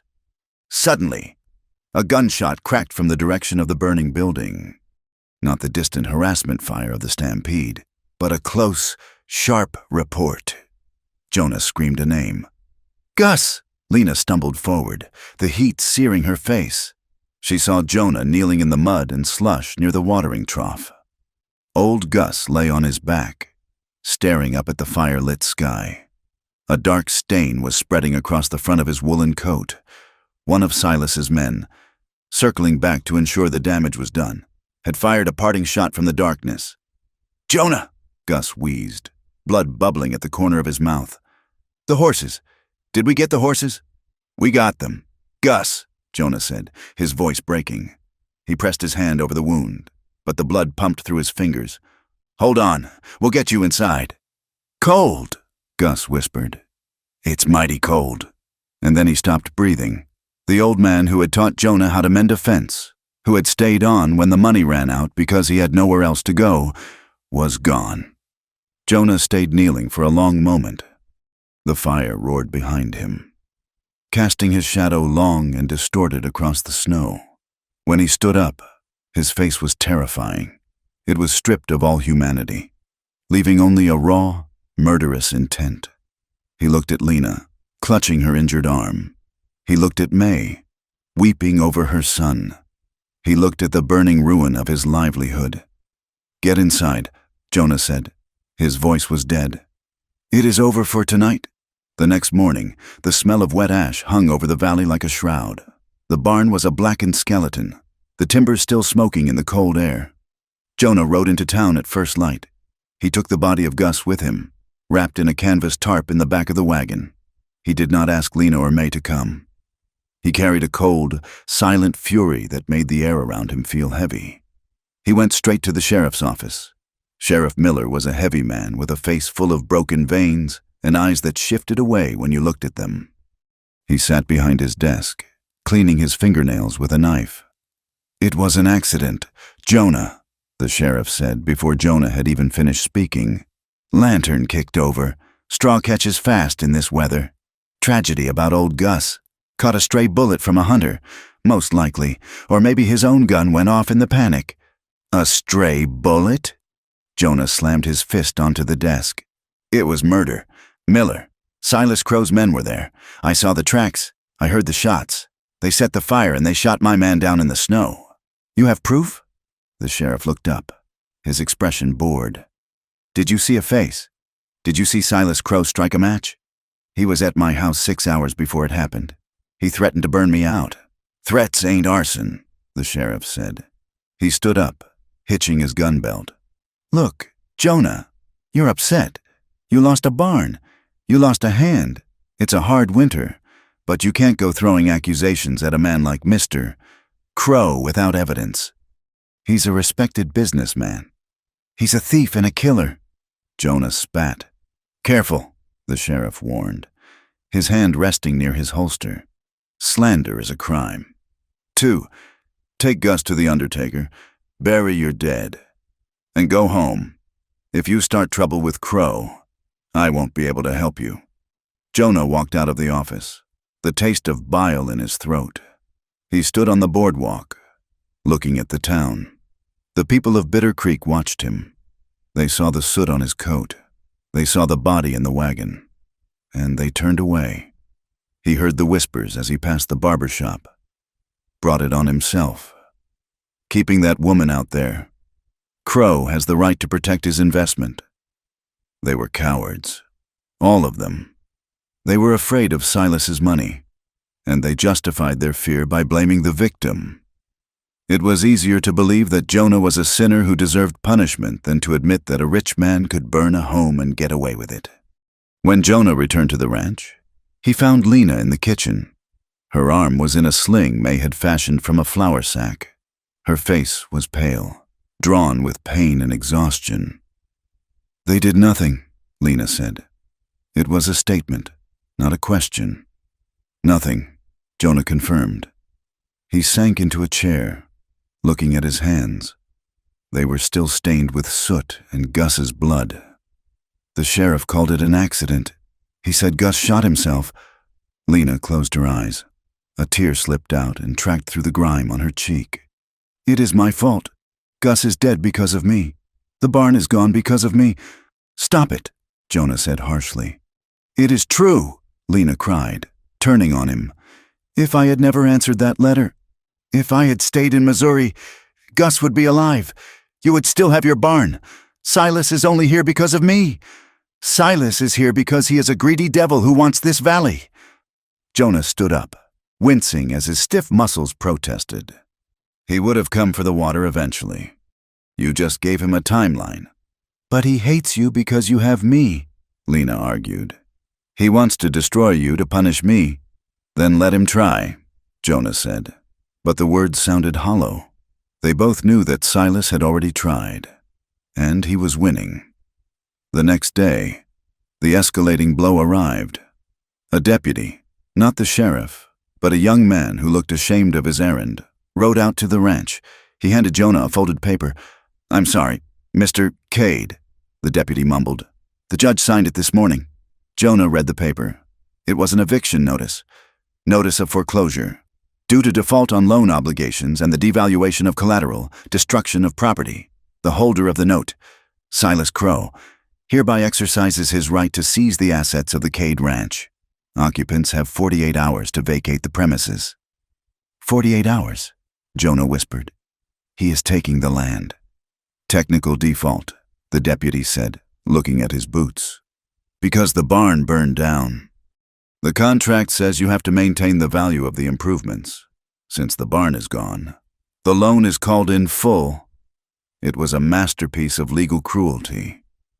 Silas had burned the barn to create the legal loophole to steal the land. That night, the wind rattled the windows as if trying to tear the house apart. The kitchen was cold. They were rationing the wood now. A single oil lamp burned on the table, casting long, flickering shadows on the faces of the 3 people sitting around it.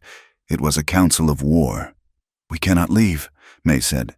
Her voice was quiet but steely. She held Tommy on her lap. The boy was asleep, his thumb in his mouth. "This is Tommy's home. Caleb is buried on the hill. I will not let that man plow up Caleb's grave." "If we stay, the sheriff comes," Jonah said. He was cleaning his rifle again. The rhythmic snick-snick of the cloth, the only sound in the room. "He will come with deputies. They will drag us out, and if I shoot, I hang." Then we fight Silas," Lena said. Jonah looked at her. Her shoulder was stiff, her face bruised, but her eyes were burning with a cold blue fire. "How?" Jonah asked. "We can't walk into town and shoot him. He has 6 men guarding him at the hotel. The law is in his pocket." "We cannot use the local law," Jonah murmured, thinking aloud. "But there is a federal marshal in Cheyenne, Marshal Davis. I served with him in the war. He is a hard man, but he is honest. If he knew about the arson, if he knew about the fraud." "Cheyenne is 3 days' ride," May said. "We have 48 hours. I can send a wire from the junction," Jonah said. "But without proof, he won't come. We need a confession. Or we need to catch Silas in the act of something the law can't ignore." "He feels safe," Lena said. "That is his weakness. He thinks he has won. He thinks I am broken and you are beaten." She leaned forward into the lamplight. "We have to draw him out," she said. "Away from his men, away from the sheriff." "He won't come out for me," Jonah said. "He knows I'm a sharpshooter. He'll stay behind his wall of money." "He won't come for you," Lena agreed. "But he will come for me." Jonah stopped cleaning the gun. "No. Listen to me," Lena insisted. "He wants me. It is a sickness with him. He cannot stand that I ran away. If I send him a message, if I tell him I am ready to surrender, if I tell him I will trade myself for the deed to the ranch, I will not let you do that." Jonah slammed his hand on the table. "I told you. I will not trade you." "I am not saying we make the trade," Lena said, her voice rising. "I am saying we use the offer as bait. I tell him to meet me, alone, or with only a few men, to sign the papers and take me back." "Where?" May asked, her eyes wide. "The Box Canyon," Lena said. "The one with the narrow pass on the south ridge." Jonah looked at her. He saw the calculation in her eyes. It was dangerous. It was insane, and it was the only card they had left to play. "If he suspects a trap, he will kill you," Jonah said. "He is arrogant," Lena said. "He thinks women are weak. He thinks I am terrified, and I am terrified. Jonah, but I am more angry than I am scared." Jonah looked at May. May nodded slowly. "It is the only way," May said. "We pull the teeth out of the wolf." Jonah looked back at Lena. He saw the woman who had tackled a steer to save a child. He saw the woman who had ridden through a blizzard. She was not the fragile girl who had arrived on the train. She was iron. "Okay," Jonah whispered. "We do it. I will ride to the junction tonight and wire the marshal. I will tell him to meet us at the canyon. But if he doesn't come in time, it will just be us." "It has always been just us," Lena said. "Later, in the dead of the night." Jonah found Lena in the ruins of the barn. She was standing in the blackened remains of a stall, looking up at the open sky where the roof used to be. The smell of wet charcoal and burnt wood was overpowering. Jonah walked up behind her. He wrapped his arms around her waist, careful of her injured shoulder. He buried his face in her neck. "You don't have to do this," he whispered. "Yes, I do," she said. She leaned back against him, drawing strength from his warmth. "I brought this war here. Jonah, I have to help finish it." "I am afraid," Jonah admitted. "I have not been afraid of a fight since Vicksburg, but I am afraid of this. If he touches you—" "He won't," Lena said. She turned in his arms to face him. Her hands came up to cup his face. "Because you will be there, and because I am not his anymore, I am yours." The declaration hung in the smoky air. "If we get through this," Jonah said, his voice thick with emotion. "If we live through tomorrow." "When we live," Lena corrected him. "When we live." Jonah nodded. "We build a new barn, a bigger one, and we stop hiding. I will marry you, Lena Walsh. I will marry you in the church, in front of Mrs. Gable and the sheriff and the whole damn town. I will say your name so loud the mountains hear it." Lena smiled, tears glistening in her eyes in the moonlight. "You proposed to me in a burnt-down barn, with an eviction notice in your pocket and a gun in your belt? I am a man of poor timing." Jonah smiled weakly. "It is perfect," she whispered. She pulled him down for a kiss.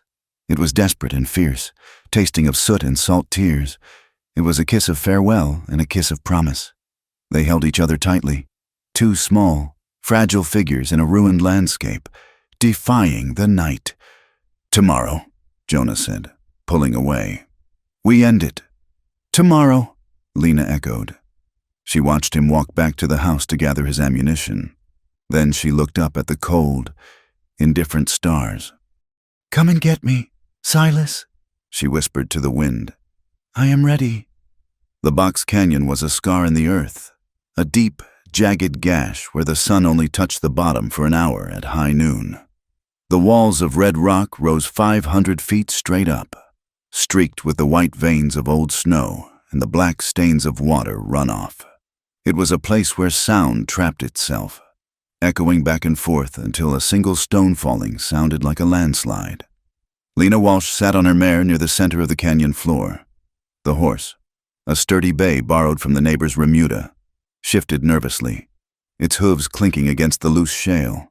The air was damp and cold, smelling of wet slate and decaying pine needles. Poison Spider Creek ran fast and muddy beside her, swollen with the early melt. She wore her best dress, though it was stained at the hem and worn at the cuffs. She had braided her hair tightly, pulling it back from her face. To a distant observer, she looked small, defeated, a woman who had been ground down by the winter and the fire until there was nothing left but surrender.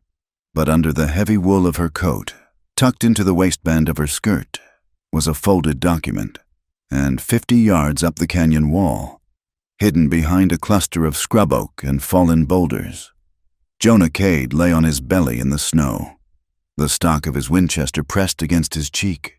They waited. The sound of horses approached long before the riders appeared. The clip-clop of shod hooves on stone echoed off the canyon walls. Silas Crow rode around the bend first. He sat tall in the saddle, wearing a long coat of buffalo hide and fine leather gloves. He looked like a king inspecting a conquered province. Behind him rode 4 men. 2 were the hired guns who had been at the ranch the day of the fire. The other 2 were strangers, hard-eyed men with tied-down holsters and rifles resting across their saddles. Silas saw Lena and pulled his horse up. He smiled. It was a smile of supreme satisfaction, the look of a man who had finally run his quarry to ground. He signaled his men to hang back, and he rode forward alone, stopping 10 feet from her. The creek rushed between them, cold and loud.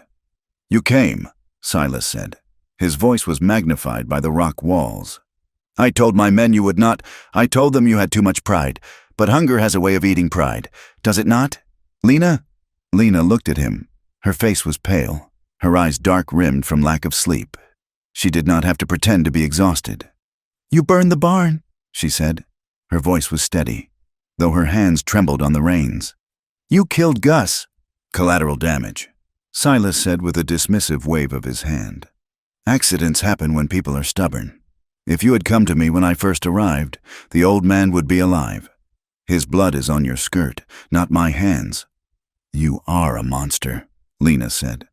Silas laughed. "I am a man who gets what he wants, and I want what I paid for." "You have the papers?" "I have them," Lena said. "But first, I want you to say it. I want you to admit it." "Admit what?" Silas spurred his horse a step closer. The animal splashed into the shallow edge of the creek. "That you did it," Lena said, her voice rising. "That you ordered the fire. That you bought the judge. That you treat the law like it is your personal servant." Silas sneered, looking around the empty canyon. "Who are you performing for? Lena, the coyotes? Yes, I burned your barn. Yes, I bought the judge. I own the sheriff, the mayor, and the mortgage on that pathetic pile of logs you call a ranch.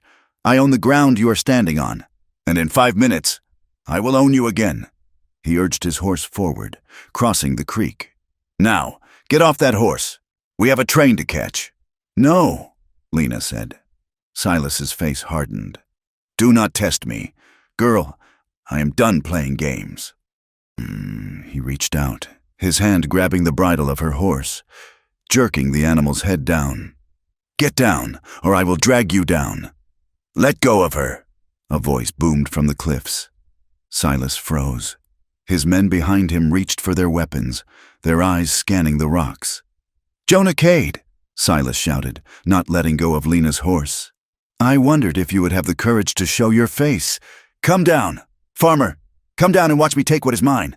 Let her go. Silas," Jonah yelled. "This is your last warning." "Warning," Silas laughed, a harsh, barking sound. He yanked hard on the reins, pulling Lena's horse off balance. Lena cried out as she fought to stay in the saddle. "You are one man with a deer rifle against 5. You are nothing." One of Silas's men, a sharp-eyed tracker named Bill, pointed up toward a fissure in the rock wall. "There, to the left. I see the barrel." Bill raised his rifle and fired. The shot cracked like a thunderclap, deafening in the enclosed space. A chip of rock exploded near Jonah's head, spraying stone dust. "Open fire!" Silas roared, spurring his horse back toward his men. The canyon erupted. Jonah fired, dropping one of the hired gunmen from his saddle. The remaining 3 men scrambled for cover behind boulders, pumping lever-action rounds into the cliffside, the air filled with the whine of ricochets and the smell of cordite. Lena's horse panicked, rearing up and throwing her. She hit the ground hard, rolling into the gravel near the creek bank. She scrambled onto her hands and knees, mud soaking her dress. High above, Jonah was pinned down.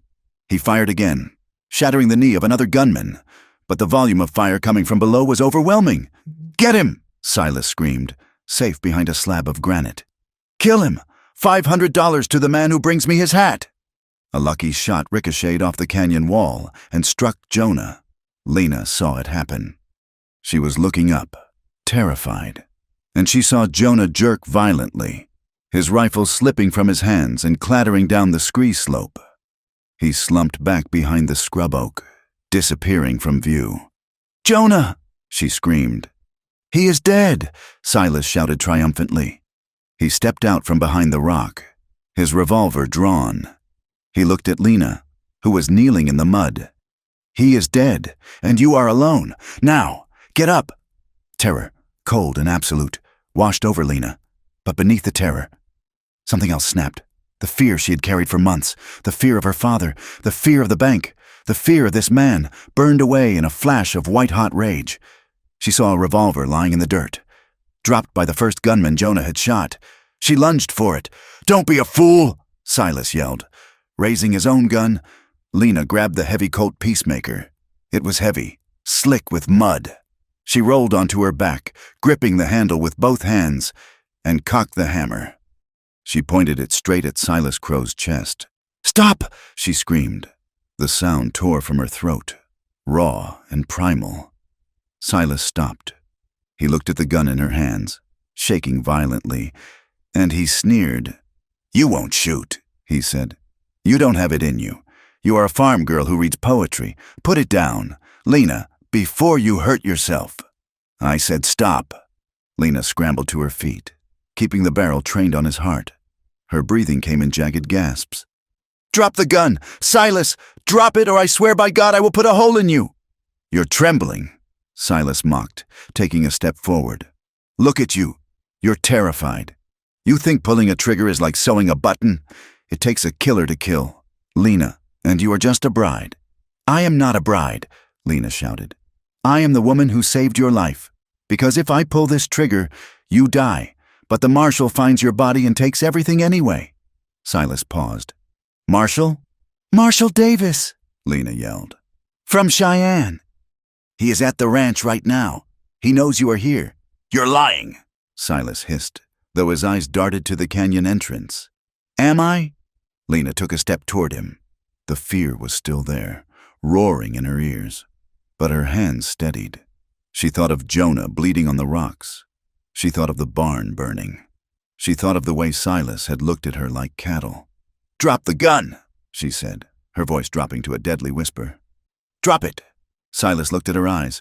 He saw something there he had never seen in a woman before. He saw the end of his power. Slowly, with a look of pure hatred. He opened his hand. His revolver fell into the mud with a wet thud. "Now tell your men to throw down their rifles," Lena commanded. "Boys," Silas said, not taking his eyes off her. "Do as she says." The two remaining gunmen, seeing their boss disarmed and wary of the sniper on the cliff, threw their weapons down. "Now," Lena said, reaching into her coat with one hand while keeping the gun level. She pulled out the document she had carried. It was crumpled and damp. "Pick it up," she said, throwing it at his feet. "What is this?" Silas asked. "A confession," Lena said, "and a bill of sale. It says you admit to the arson of the Cade barn. It says you admit to the attempted murder of Gus. And it says you transfer the mortgage note back to Jonah Cade for the sum of $1. "I will never sign that," Silas spat. "You will," a new voice said. From the mouth of the canyon, 3 riders emerged. Leading them was a man with a gray mustache and a silver star pinned to his duster. Marshal Davis. He rode up, a shotgun resting across his saddle horn. He looked at the dead men, the wounded gunmen, and Silas standing at gunpoint. "Looks like you have yourself a situation, Mr. Crow," the marshal said dryly. Silas went white.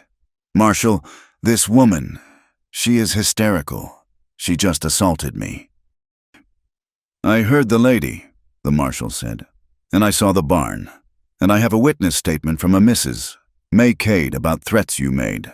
Now, you can sign that paper and come with me to stand trial for arson, or you can try to reach for that hideout gun I know you keep in your boot, and we can finish this right here." Silas looked at the marshal. He looked at Lena. He looked at the canyon walls that boxed him in. The arrogance drained out of him like water from a cracked jar, leaving only a small, bitter man in a dirty coat. He knelt in the mud. He picked up the paper. He took a pen from his pocket, and with a shaking hand, he signed. "Take him," Lena whispered, lowering the gun. As the marshal's deputies moved in to shackle Silas, Lena didn't watch. She turned and ran toward the cliff path. "Jonah!" she screamed. "Jonah!" He was alive, but barely. The bullet had caught him in the side, just above the hip. He had lost a lot of blood. Lena and the marshal's men fashioned a travois and dragged him carefully down the canyon, his face gray as ash, his breathing shallow. The ride back to the ranch was a blur of terror. Lena rode beside the travois, holding Jonah's cold hand, whispering to him, ordering him not to die. They laid him in the bed in the small room. The marshal sent for the doctor in Laramie, but he said it would be 2 days before he could arrive. "It is up to you now, ma'am," the marshal said, tipping his hat before riding out to transport Silas to the territorial prison. The nights that followed were a descent into a different kind of darkness. Jonah burned with fever. He thrashed in the sheets, crying out about the war, about the fire, about the cold. Lena did not sleep. She sat by his side, bathing his forehead with cool water, changing the bandages that were soaked with blood and pus. She forced broth between his cracked lips drop by drop. In the middle of the 3rd night, the fever broke. Jonah stopped thrashing. He lay still. his breathing quieting.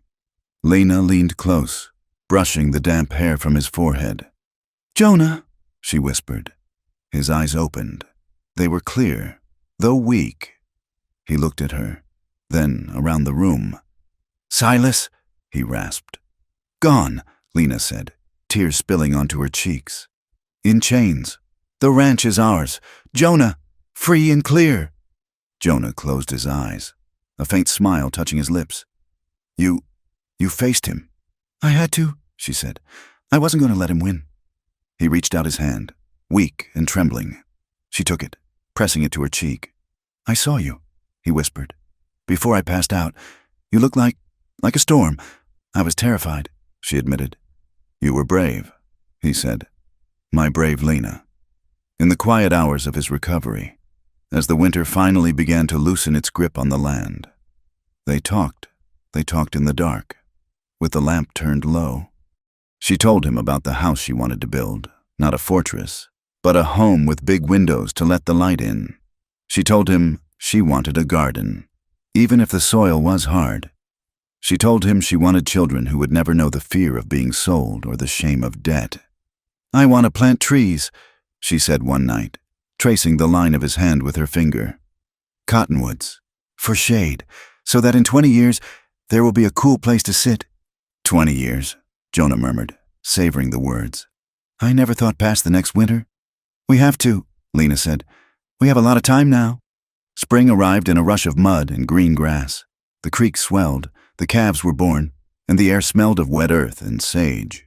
Jonah was thin, and he walked with a cane. But he was standing. The wound had left a new scar to join the old ones. But it had healed clean. One evening in April, after the chores were done, they sat on the porch. The air was mild. The sun was setting, painting the clouds in streaks of violent violet and soft gold. The house was quiet. May had taken Tommy into town to buy supplies, the first trip where she held her head high, no longer the widow of a tragedy, but the partner in a surviving ranch. Jonah looked at Lena. She was wearing a new dress, blue like the sky, that she had sewn herself. She looked tired. Her hands were rough from work, but she was beautiful in a way that made his chest ache. "Lena," he said. She turned to him. "Yes?" "I am strong enough," he said. She looked at him, not understanding at first. Then she saw the heat in his eyes, not the desperate, frightened heat of the winter, but a steady, warm burn. "Are you sure?" she asked softly. "I'm sure if you are," he said. "I don't want to wait anymore, but only if you are ready, only if you want this." Lena stood up. She walked over to him and took the cane from his hand, leaning it against the rail. She took his hand. "I have wanted this since the storm," she whispered. They walked into the bedroom. The twilight filtered through the window, turning the room blue and gray. This time, there was no rushing. There was no desperation to beat the cold or the fear. Jonah undressed her slowly, his hands reverent. He kissed the bruise on her shoulder where the steer had hit her. He kissed the palms of her hands, calloused from his fences. When they lay on the bed, he stopped. He hovered over her, looking into her eyes. "Tell me," he whispered. "Tell me if you are afraid." "I am not afraid," Lena said, and she realized it was true. The ghost of Silas was gone. The memory of the pain was there, but it was just a memory. "Tell me what you want," Jonah said. "I want you," she said. "I want you to love me." He moved slow, so slow it was almost agonizing. He watched her face every second. When he entered her, he stopped, waiting, his brow furrowed with concern. "Does it hurt?" he asked, his voice tight. Lena let out a breath, her body relaxing, opening to him. "No," she whispered. "No, Jonah. It feels right." She pulled him down. The act was not a conquest. It was a conversation. It was a reclaiming of their bodies from the violence of the world. It was tender, deep, and fiercely emotional. When the pleasure came, it washed over Lena like the spring rain, washing away the dust of Missouri, the shame of the auction block, and the fear of the fire. They lay together afterward, tangled in the sheets, sweating and exhausted. Jonah kissed her forehead, her nose, her lips. "I love you," he said. It was the first time he had said the words aloud. "I love you," Lena answered. "My rancher." The town of Bitter Creek did not change overnight. There were still those who whispered, those who envied the sudden turnaround of the Cade fortune. But when Lena rode into town now, she did not look down. She looked Mrs. Gable in the eye until the banker's wife looked away. The sheriff was replaced in the next election. The new man was a friend of Marshall Davis. The charred ruins of the barn were cleared away. In its place, the frame of a new barn was rising, bigger, stronger. Built with timber Jonah and Lena had cut themselves. May had changed, too. She laughed more. She and Lena worked the garden together, arguing over where to plant the peas, but with the bickering of sisters, not enemies. Tommy followed Jonah everywhere, learning to ride, learning to rope, learning to be a man who protected, not a man who took. And on a warm evening in late summer, Lena and Jonah walked out to the high ridge overlooking the valley. The sun was going down, setting the prairie on fire with red light. The cattle were grazing peacefully in the long grass. The wind tugged at Lena's skirts and Jonah's hat, but it was a warm wind now, smelling of growth and life. Jonah reached out and took Lena's hand. His grip was warm and rough. "We made it," he said, looking out at the miles of fence line. "We did," Lena said. "There will be snow again," Jonah said. "And drought, and maybe the price of beef will drop." "I know," Lena said. She squeezed his hand. "But we are here, and we are standing." Jonah turned to her. He smiled, and the scar on his jaw crinkled. It was a smile of peace. "We are standing," he agreed. They stood there as the sun dipped below the mountains, two silhouettes against the vast, darkening sky. They were small against the enormity of the West, but they were together, and in a land that tried to break everything, that was enough. Thank you so much for listening to this story. It hurts. This is my first time. It has been a journey through the dust and snow of the American West, and I hope Lena and Jonah's story of survival and love resonated with you. I would love to know where you are listening from today. Please leave a comment below telling me your city or country. And if you enjoyed this story, please consider subscribing to From Wild West and sharing your thoughts in English in the comments. Your support helps me keep these campfire tales alive. Until next time, keep your fences strong and your powder dry.